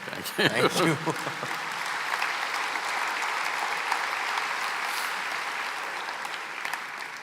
I think before we open questions to the house, it's integral for me to share that the last week that I spent reading about you and hearing everything that you had to say, so many people question you, including Juhi, who's in the house. It's been exhilarating, it's been enlightening, and more than anything else, I think it gave me a certain sense of understanding about where I am. Being at a crossroad of my life emotionally, and also now as a newfound parent, I read some of what you had to say about even parenting. To me, it was extremely enlightening to read that not to nurture the do's and don'ts so strongly on your child. You know, we all have theories of parenting. But I think just what I imbibe from what you had to say is that if I'm strong-willed and I exude a certain amount of pleasantness and I give out the right amount of energies, my child and my children will emulate that, imbibe that, and I don't have to constantly force-feed that knowledge on them. They will imbibe it from my energy source in any case. That is what I drew with, am I right? No. Okay. See, one level right, but it's not a question of energy, and don't make simple aspects of life mystical, because my entire life is dedicated to make mystical very approachable. But generally in the society, people are trying to make simple aspects of life mystical. Rearing a child is not a mystical dimension of life. It's… millions of people have done it. For thousands of generations, people have done it. We are not reinventing anything here. It's just a simple biological process. Every creature does it. A bird is teaching its offspring to, find the worm, and the worm is teaching its offspring to escape the bird. All kinds of things are happening in their own way. Similarly, human beings are doing it, but as we get more educated, we become more fussy about it. There was a time that a whole lot of parents had 8, 10 children, they did not even know their names, number one, number two, they called them. but they grew up somehow. They just provided the basic ecosystem and they just grew up. So let's not make it too whatever, because you can easily… Because today is a time of just one child or two children, and we become totally, overly emotional about what is ours, and we lose perspective of what is the reality. A child will grow up anyway. If they're nourished, they will grow up. Now, what should they grow up as? Should they grow up confused? Should they grow up strong? Should they grow up stable? Should they become sage-like? Should they become something else? That's a question. What they should become in the world is a social issue. That will be decided by the times in which they grow up and the exposure that they have. Now you become a filmmaker, not because you're intrinsically a filmmaker, because you're in Mumbai, you come from that kind of family and the atmosphere around you is like that, naturally you choose that. Suppose you were somewhere else, let's say 1,000 years ago you were somewhere else, would you be thinking of filmmaking? No, you would be thinking something else. So what we do in our lives is just a circumstantial thing. Let's not read too much into it.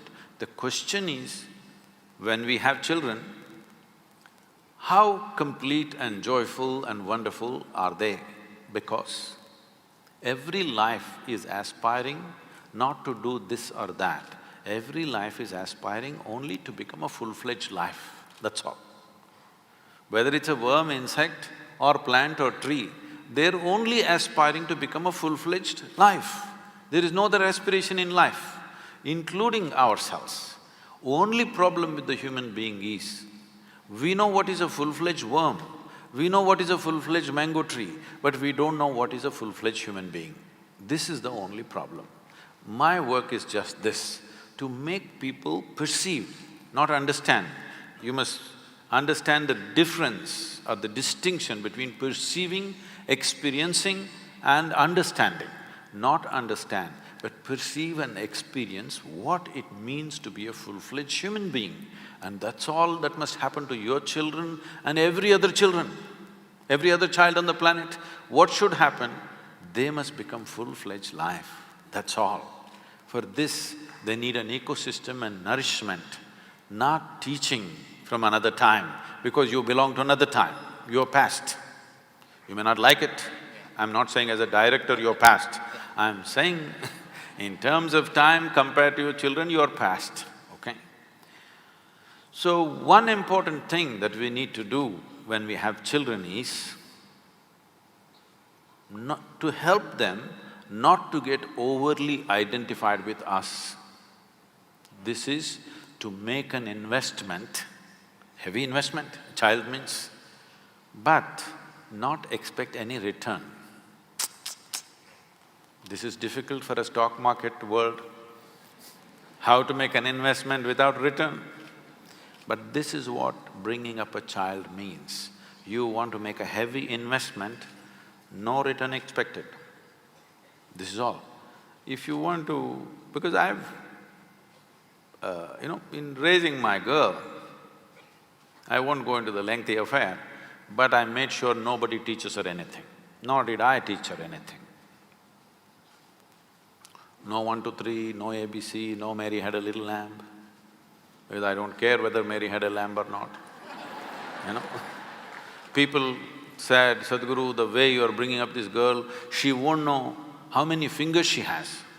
I said, I don't care whether she knows how many fingers she has, as long as she knows how to use her fingers. Why should she know this is 10? She thinks this is 100. Actually, this used to happen when she was just… because I just exposed her to nature. As much as possible, I exposed… if there is nothing else, at least I took her up on the terrace and showed her the stars, which you can't do in Mumbai. You will show other kinds of stars in Mumbai.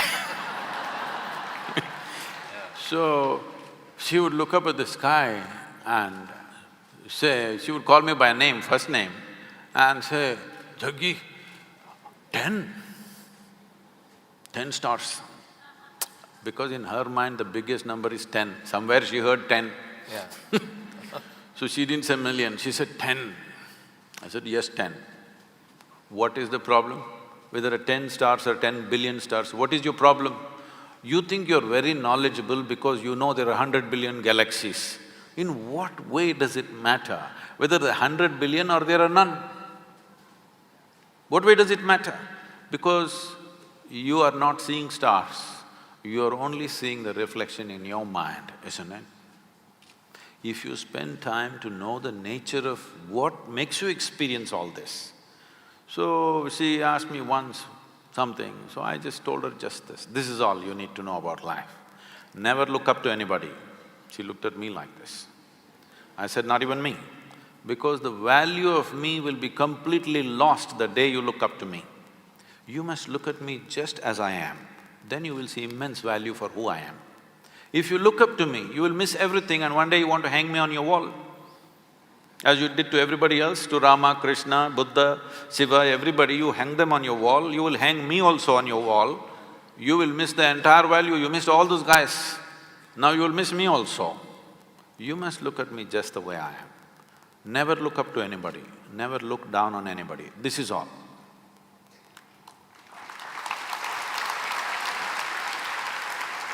Once you do not look up to anything or look down on anything, you will see everything just the way it is. If you see everything just the way it is, you will navigate your life, through life effortlessly. That's true. That is simple theory and easy enough to live by. Thank you. Thank you, Sadhguru. With that, I think I would like to open the questions up to the house. And I'm sure we have a volley of questions which I can already see hands going up in the air. I don't even know where to start. Okay, yeah. Sorry? You worked hard for this? Okay, then I suppose hard work should never go unfounded. Hello? Is there a mic that is circulating?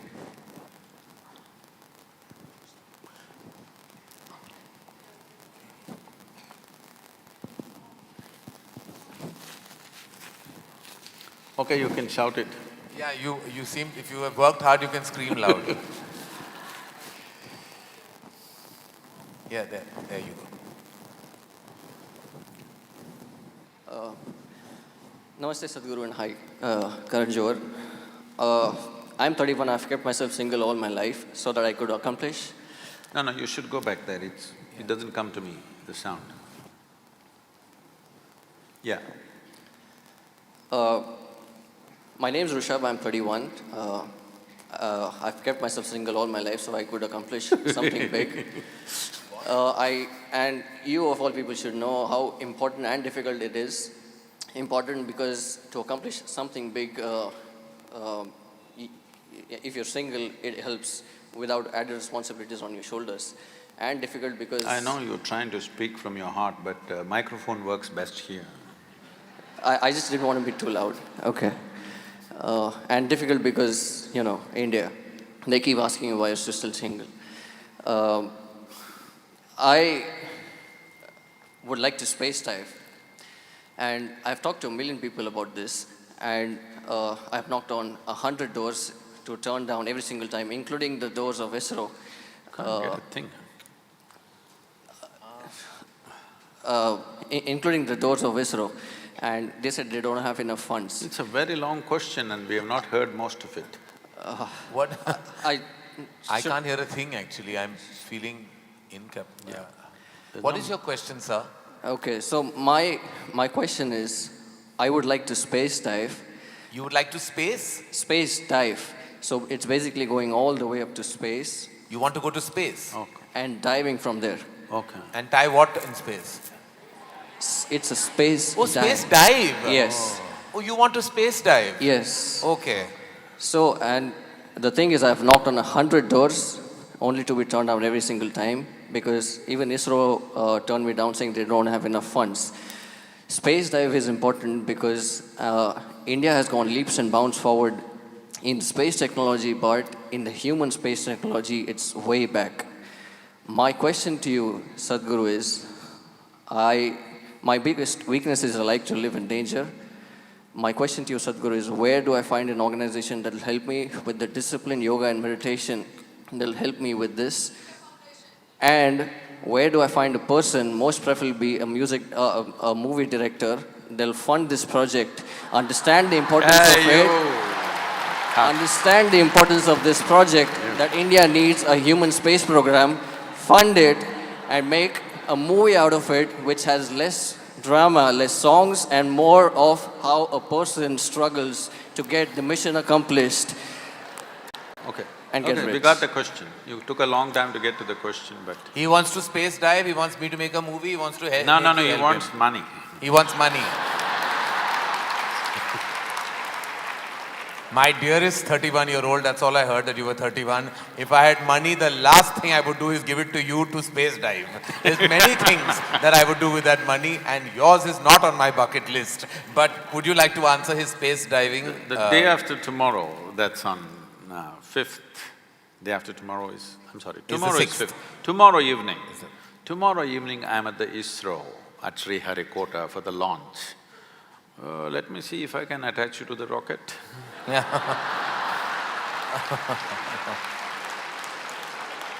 Thank you. Yes. Will you pass your mic on, No, sir? no, the boy is very serious. Yeah, he's very serious about this. I don't know. So, Would you- about you being single, you have saved one life.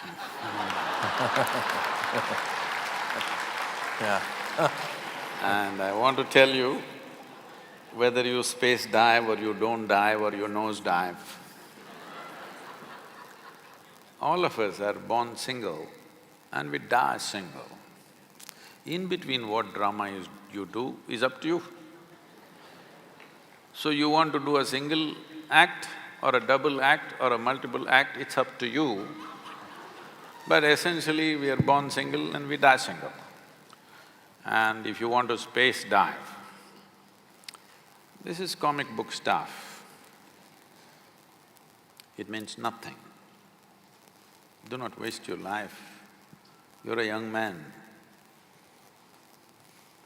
Don't waste your life thinking, I want to space dive, I want to do this, and the Karan is going to fund it, he made it very clear.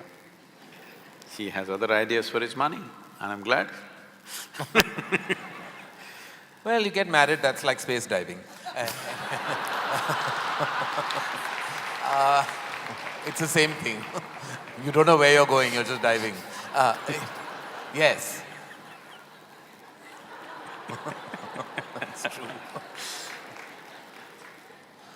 Namaskaram. Namaskaram. When I told my teenage daughter about this program, her immediate reaction was an excited wow. She's here with me and this program is everything we thought it would be. Question for you, Karan. What exactly inspired you to do this session with us, Sadhguru? Whoa. Thank you, ma'am. He did not say he's inspired. I was. And the lady definitely has it right. It is because, as I said somewhere, that there are many questions that I constantly seek answers for. I find myself in a dilemma between my emotions, between my fears, my anxieties, my tussle internally between my letting go of religion and holding on to what I understand of spirituality. I haven't been able to seek too many answers through the books I've read or the people I've heard. To me, Sadhguru has been a revelation in more ways than one because he made many of my answers, the answers that I was looking for resonate with my life. And I think eventually what we look for is deep resonance. And anything that you attach yourself to, be a spiritual energy, a god perhaps, a religion, you feel that you need to find answers within that resonance. And I felt that my life resonated with everything that you said and everything that you professed. And that's why I was very interested and excited to be part of this platform. Yes, sir, I'm sorry, I was meant to go to you first. Yeah. Behind you, so I'll come back to you, sir. The mic.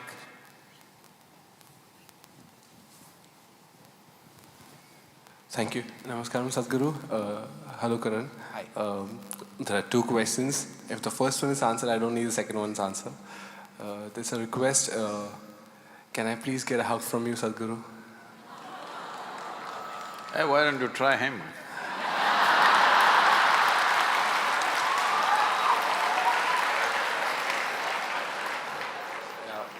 Why am I a second in that line? I didn't name the person. What is your second question? The first is you want a hug. The second is what Actually, you can't, you don't go into a kiss then because that might be detrimental. No, just the presence of Sadhguru for the first time in my life, I just don't want to miss it. I don't know when will I get the chance next. So, if I could just… I know it's a difficult one. No, no, nothing difficult about it. It is just that I've been working with people to make them understand. People, especially outside the country, and now unfortunately it's caught up here. Where is my hug, Sadhguru? Can I get my hug? You are turning something beautiful into something very ugly. When you are in a certain state of inclusiveness, if it became necessary, you embrace somebody. It's a very beautiful act. Now it's a commodity, where is my hug? It's something that you give and take, it's not a transaction. This is what religion has done, everybody hugs 3 times or 4 times or whatever number of times. This is not what it is. All the tenderness that a human being feels within himself or herself, you destroying it and make it into some kind of act. Okay, I will hug you, I'll hug every one of you. What about it? Sweat exchange? So, this is something we need to do, and people also… in India this happens, they grab my hand and Sadhguru bless me and they place it on their own head. Blessing will not come like this. Blessing will come when you become receptive, when you're in a certain way. If it's blessed, something wonderful can happen out of it, something tremendous can happen out of it. You grab my hand and what is that blessing? And if you grab my hand or foot or you hug me forcefully, this is called molestation. Awesome. All right, you Can got I your ask jadoo ki chappi. So we had… yes, sir. Yeah. Hello. Namaskar, Sadhguru. I know hug is not possible, but I know you cook very good dosa. Is that possible? Certainly not here. I know. No, my question is that when we cook, if we have to get joy of cooking, then that joy is something which is internal, and I cook for my joy. But when you're cooking for others, then you want to give them joy.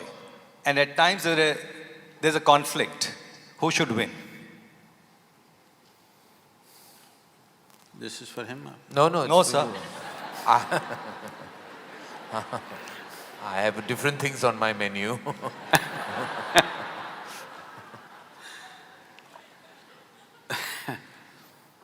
See, let us not make everything…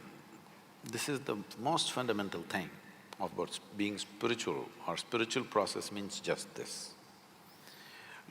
Essentially spiritual process means this, that you live here like only you exist, nobody else but you. Because you see everybody as yourself and there's no issue. People ask me, Sadhguru, wherever you go, whether it's 10,000 people or 100,000 people, how do you speak? Well, I'm talking to them like if I had the habit I don't have.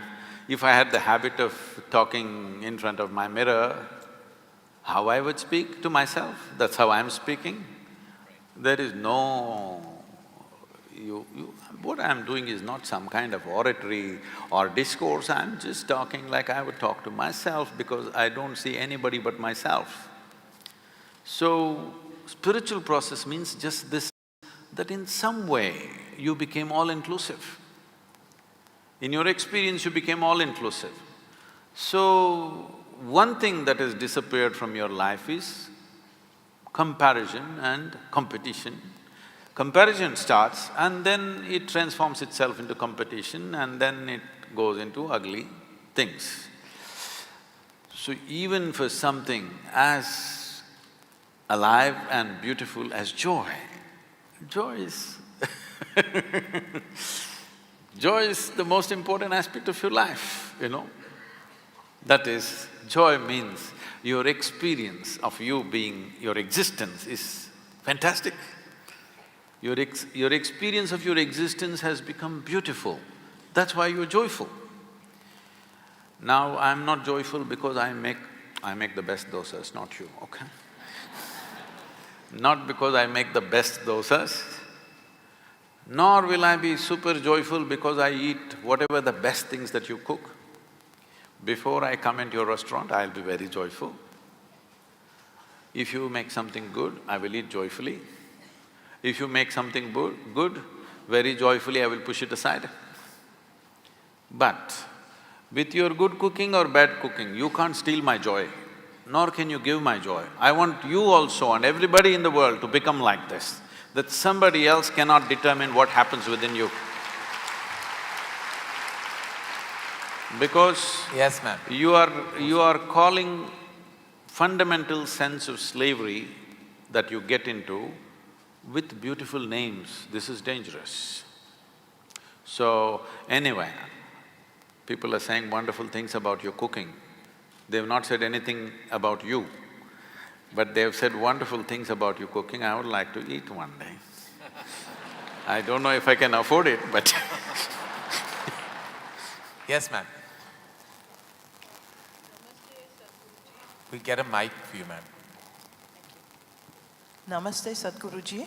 My name is Devika Patel and I'd like to ask you a question because you're a mystic and even otherwise, please don't say I don't care because many people out here I'm sure do. My question is, what do you think of reincarnation? Do you believe in it? And if so, can you elaborate on the subject and let us know what you were in your last birth? Thank you.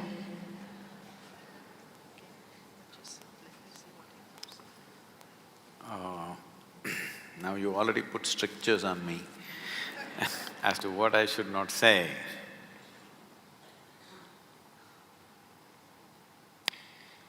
For me, last 3 lifetimes, I have been same work, around the same place, and a few people, handful of people, same people, to such an extent that sometimes by mistake I end up calling them by old names. But you should not believe all this nonsense. No, because the moment you believe it, you will look at this person and little, if they're friendly with you, oh, maybe in my last life, my past life. It is very good you don't remember a thing about anything because in your present life, you are not able to handle the emotional tangles and psychological involvements with people. If you remember 10 lifetimes, you will break your mind. It takes an extraordinary sense of dispassion to download many lifetimes of memory and still not respond or react to those things and simply see it for what it is. In your present state, if such things happen, it'll be a disaster. But anyway, you should not believe these things because you should not believe anything or anybody. You should not disbelieve them either. Now in such a large crowd, I have a huge reputation of being very logically correct, and now you're making me say such stupid things. I'm staking my reputation. You must understand that I wouldn't make that mistake. Because I don't gain anything by talking about this, because you insisted that I should not dismiss it. But essentially what you're asking is, let me translate this question for you. Essentially what you're asking is, when you say, is there a past life or is there a future life, what you're asking is, beyond this body, is there something more? That's all you're asking. After my death or before my birth, Was there something else? This is the question. Or you're asking, what is the nature of my existence? Well, that's my full-time business, to bring you to that experience as to what is the nature of your existence. You must come. You should not ask just a casual question here in Mumbai and disappear. Now you made me say illogical things in front of all these people. Now you must invest some time to know what is the nature of your existence. Otherwise, it's an entertainment question.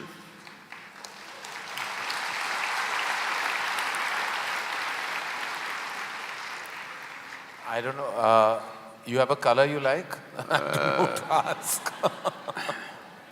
He's working hard, but after him, I'm afraid of hard working. Yeah. Yes, yes, yes.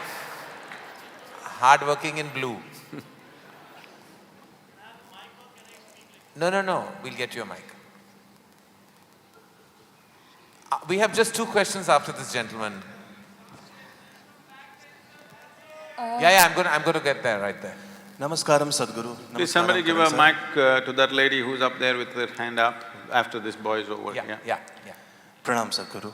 Sadhguru, my name is Aishwarya Nigam, and I have been to the ashram many times and I have read many of your books. You must quickly come to the question. The question is, Sadhguru, I am stuck here and I want you to please guide me. Tell me in a child's language what is the answer and what is the solution. I don't want to give importance to my own thoughts and emotion. Tell me how. Please make me understand.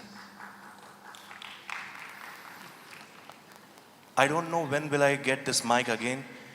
Although I am always in your presence, but I want the answer, Sadhguru. I don't want to give When you get out of this hall, start walking south. If it's a genuine question, if it's a question which truly matters, you must seek. I would have gone to the ends of the world if I found somebody who could answer the billion questions I had. If really it matters to you, the question, you must seek. If you think going south is the answer, if you don't think so, you shouldn't bother with me. If you think so, you shouldn't waste a moment of your life, because I want everybody to at least be straight and some basic integrity to your life. You ask big questions and you leave it and go and sit in the matinee show. I'm not saying you should not go to the matinee, I'm sorry. I'm saying the wrong things, wrong examples. That's fine, no offense taken. So, I want you to understand, somebody came and asked me recently, Sadhguru, are you a devotee of Shiva? I said, you fool, did you ever see me sitting somewhere and doing Shiva puja?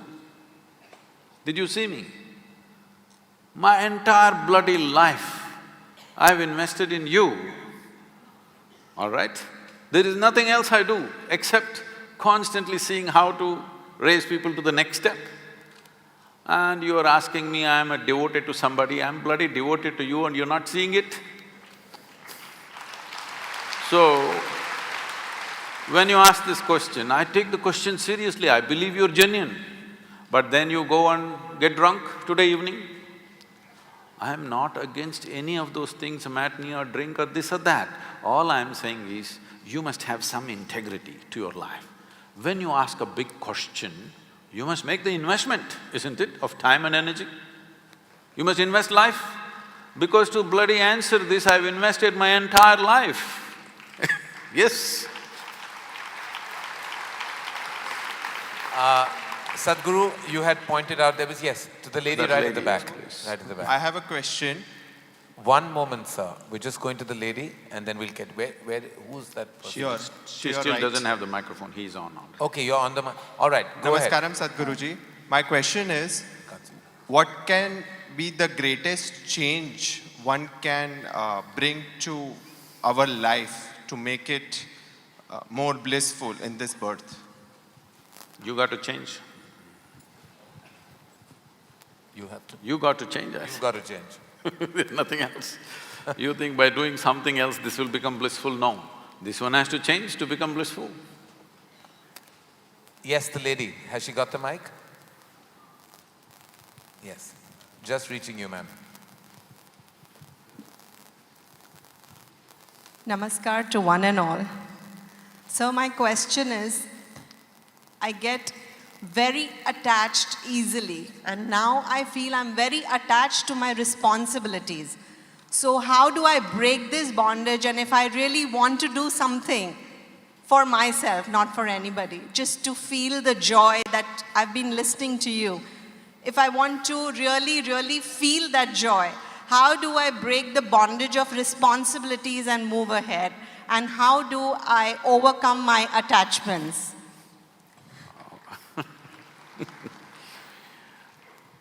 I want you to understand that responsibility is never a bondage.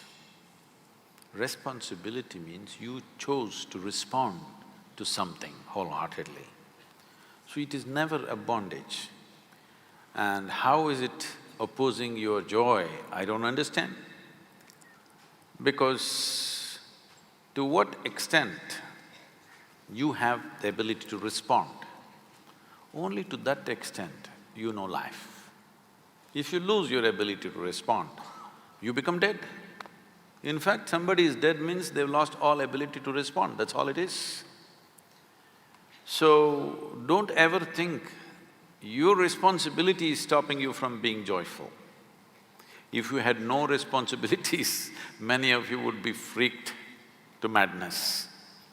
You are fortunate, you got something to dabble with. Nothing to do, I'll keep you in a room, nothing to do, I'll feed you well, you'll go crazy. You must be glad there are distractions for your madness. So, you must understand this. If your experience of life is such that if you sit here, you start enjoying your existence, not your thought, not your emotion, not your action, your existence, if you start enjoying, you have a certain joy and blissfulness about your very existence, then all this jargon doesn't work.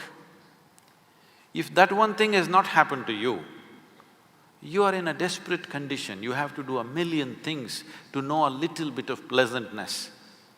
But tell me sincerely, genuinely, in a 24-hour segment, how many moments of actual joy do you know? Most people can count on their fingers, many people have nothing to count. They will say, oh, the day I got married, I was so happy. The day I got my job, I was so happy. It happened, it's history. Because it is externally instigated. Otherwise, by yourself, you will become a wreck. Please change this. Then all these jargons and philosophies are irrelevant to you because you know the joy of your existence. Thank you. We have one last question. Yes, sir. Huh? I'm just going from this gentleman, I'll come to you. Maybe two guys. Yes. Sadhguru. I'll leave that to Sadhguru after this. How many more he'd like to answer, but yes. Sadhguru ji, namaskaram. Karan ji, namaskaram. I am Mohit Sadana. I've come from Karnal just to see you live and I'm feeling blissfully blessed. I didn't come with a question, but now I have a question. Sadhguru ji, you just made a mention that word does not know anything about you, and that remains a fact. Even then, any somebody from the world who comes in little contact with you gets so much benefited. So when would you reveal? Or my question is, what does it take to become a Arjuna for the yogi of highest order of our times, R. Krishna, the you, to reveal? Sorry if that question is still invalid.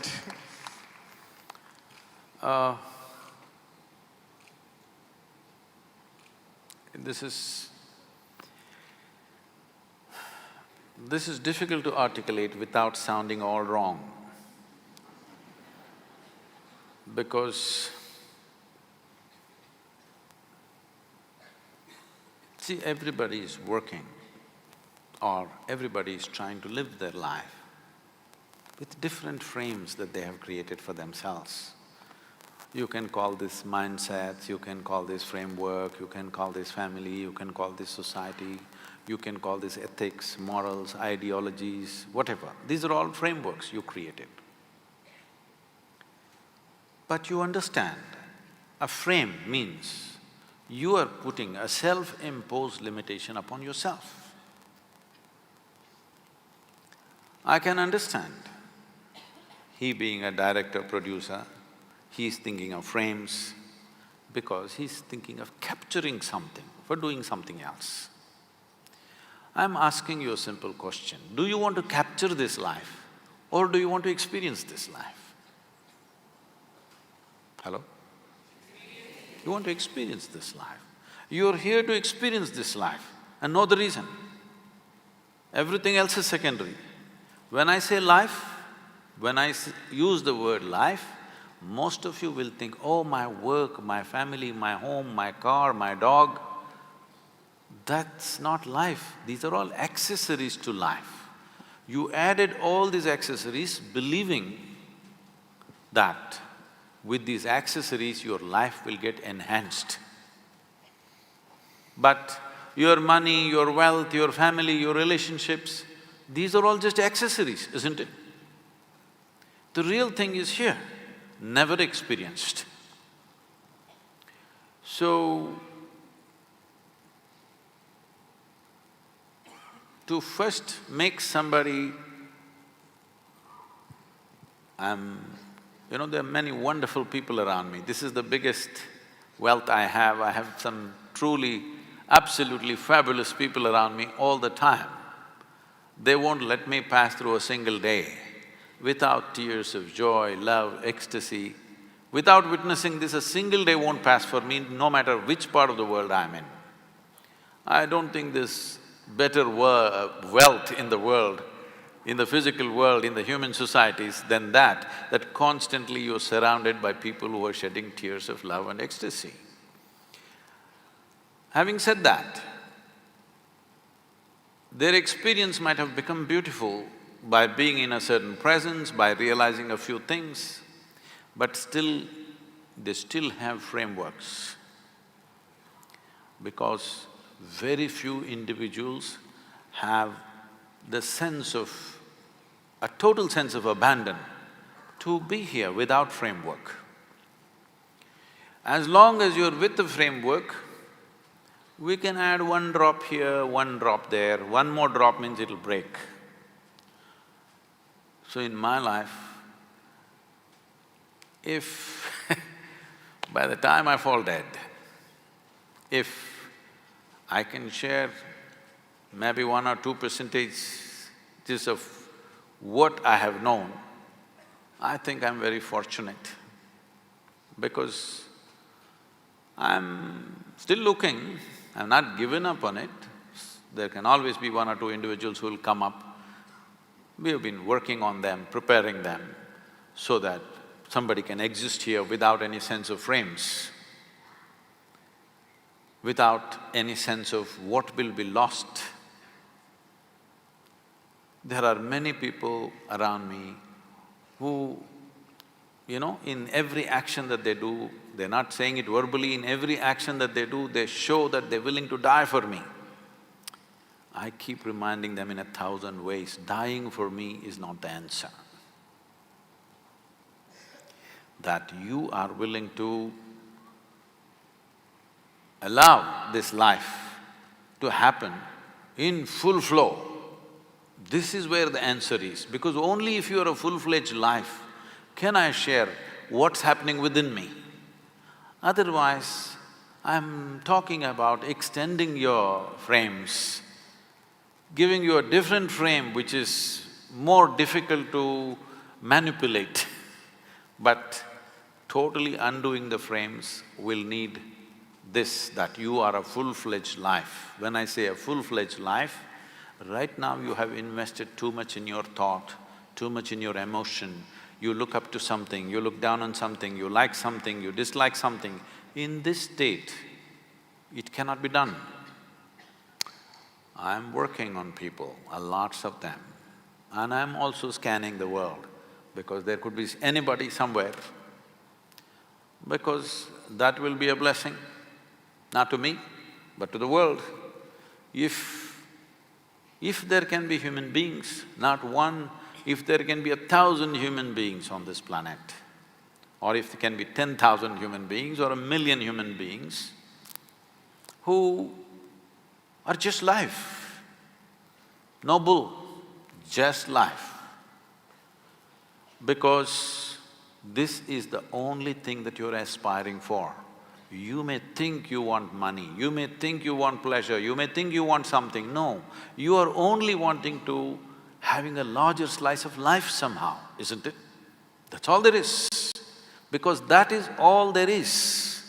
You think money will get that, education will get that, love will get that, pleasure will get that, but essentially you want a larger slice of life. So if you want in slices, we will cut it and serve it because we have to keep you going, otherwise you'll run away. But I want to see you a day when I can throw life at you just like that without making slices out of it. That would be a great day. Make it happen, because I want to change. I want to change the perception of what is street. If you say street, if you use the word street, people will think booze, people will think drugs, people will think prostitution, all the ugly things. If we do the right things, in the next 20-25 years, we can change this, that street means beauty, street means love, street means meditativeness, street means spiritual process, street means the highest things. We can do this if we are willing. We have the tools, we have the means. Why I'm saying this is never before. Many great beings have come, but nobody had the means that we have today. Krishna came, a gentle being, when he spoke, only one man heard, yes, and another man overheard. When Adiyogi Shiva came, only 7 people heard. Today we have the ability, we can sit here and speak to every human being on the planet. Never before this was possible. Now we have such an ability to communicate. If we do not communicate the right things, we are committing a crime against humanity. So when we have this kind of power to communicate, whatever is the highest dimension of life should become street.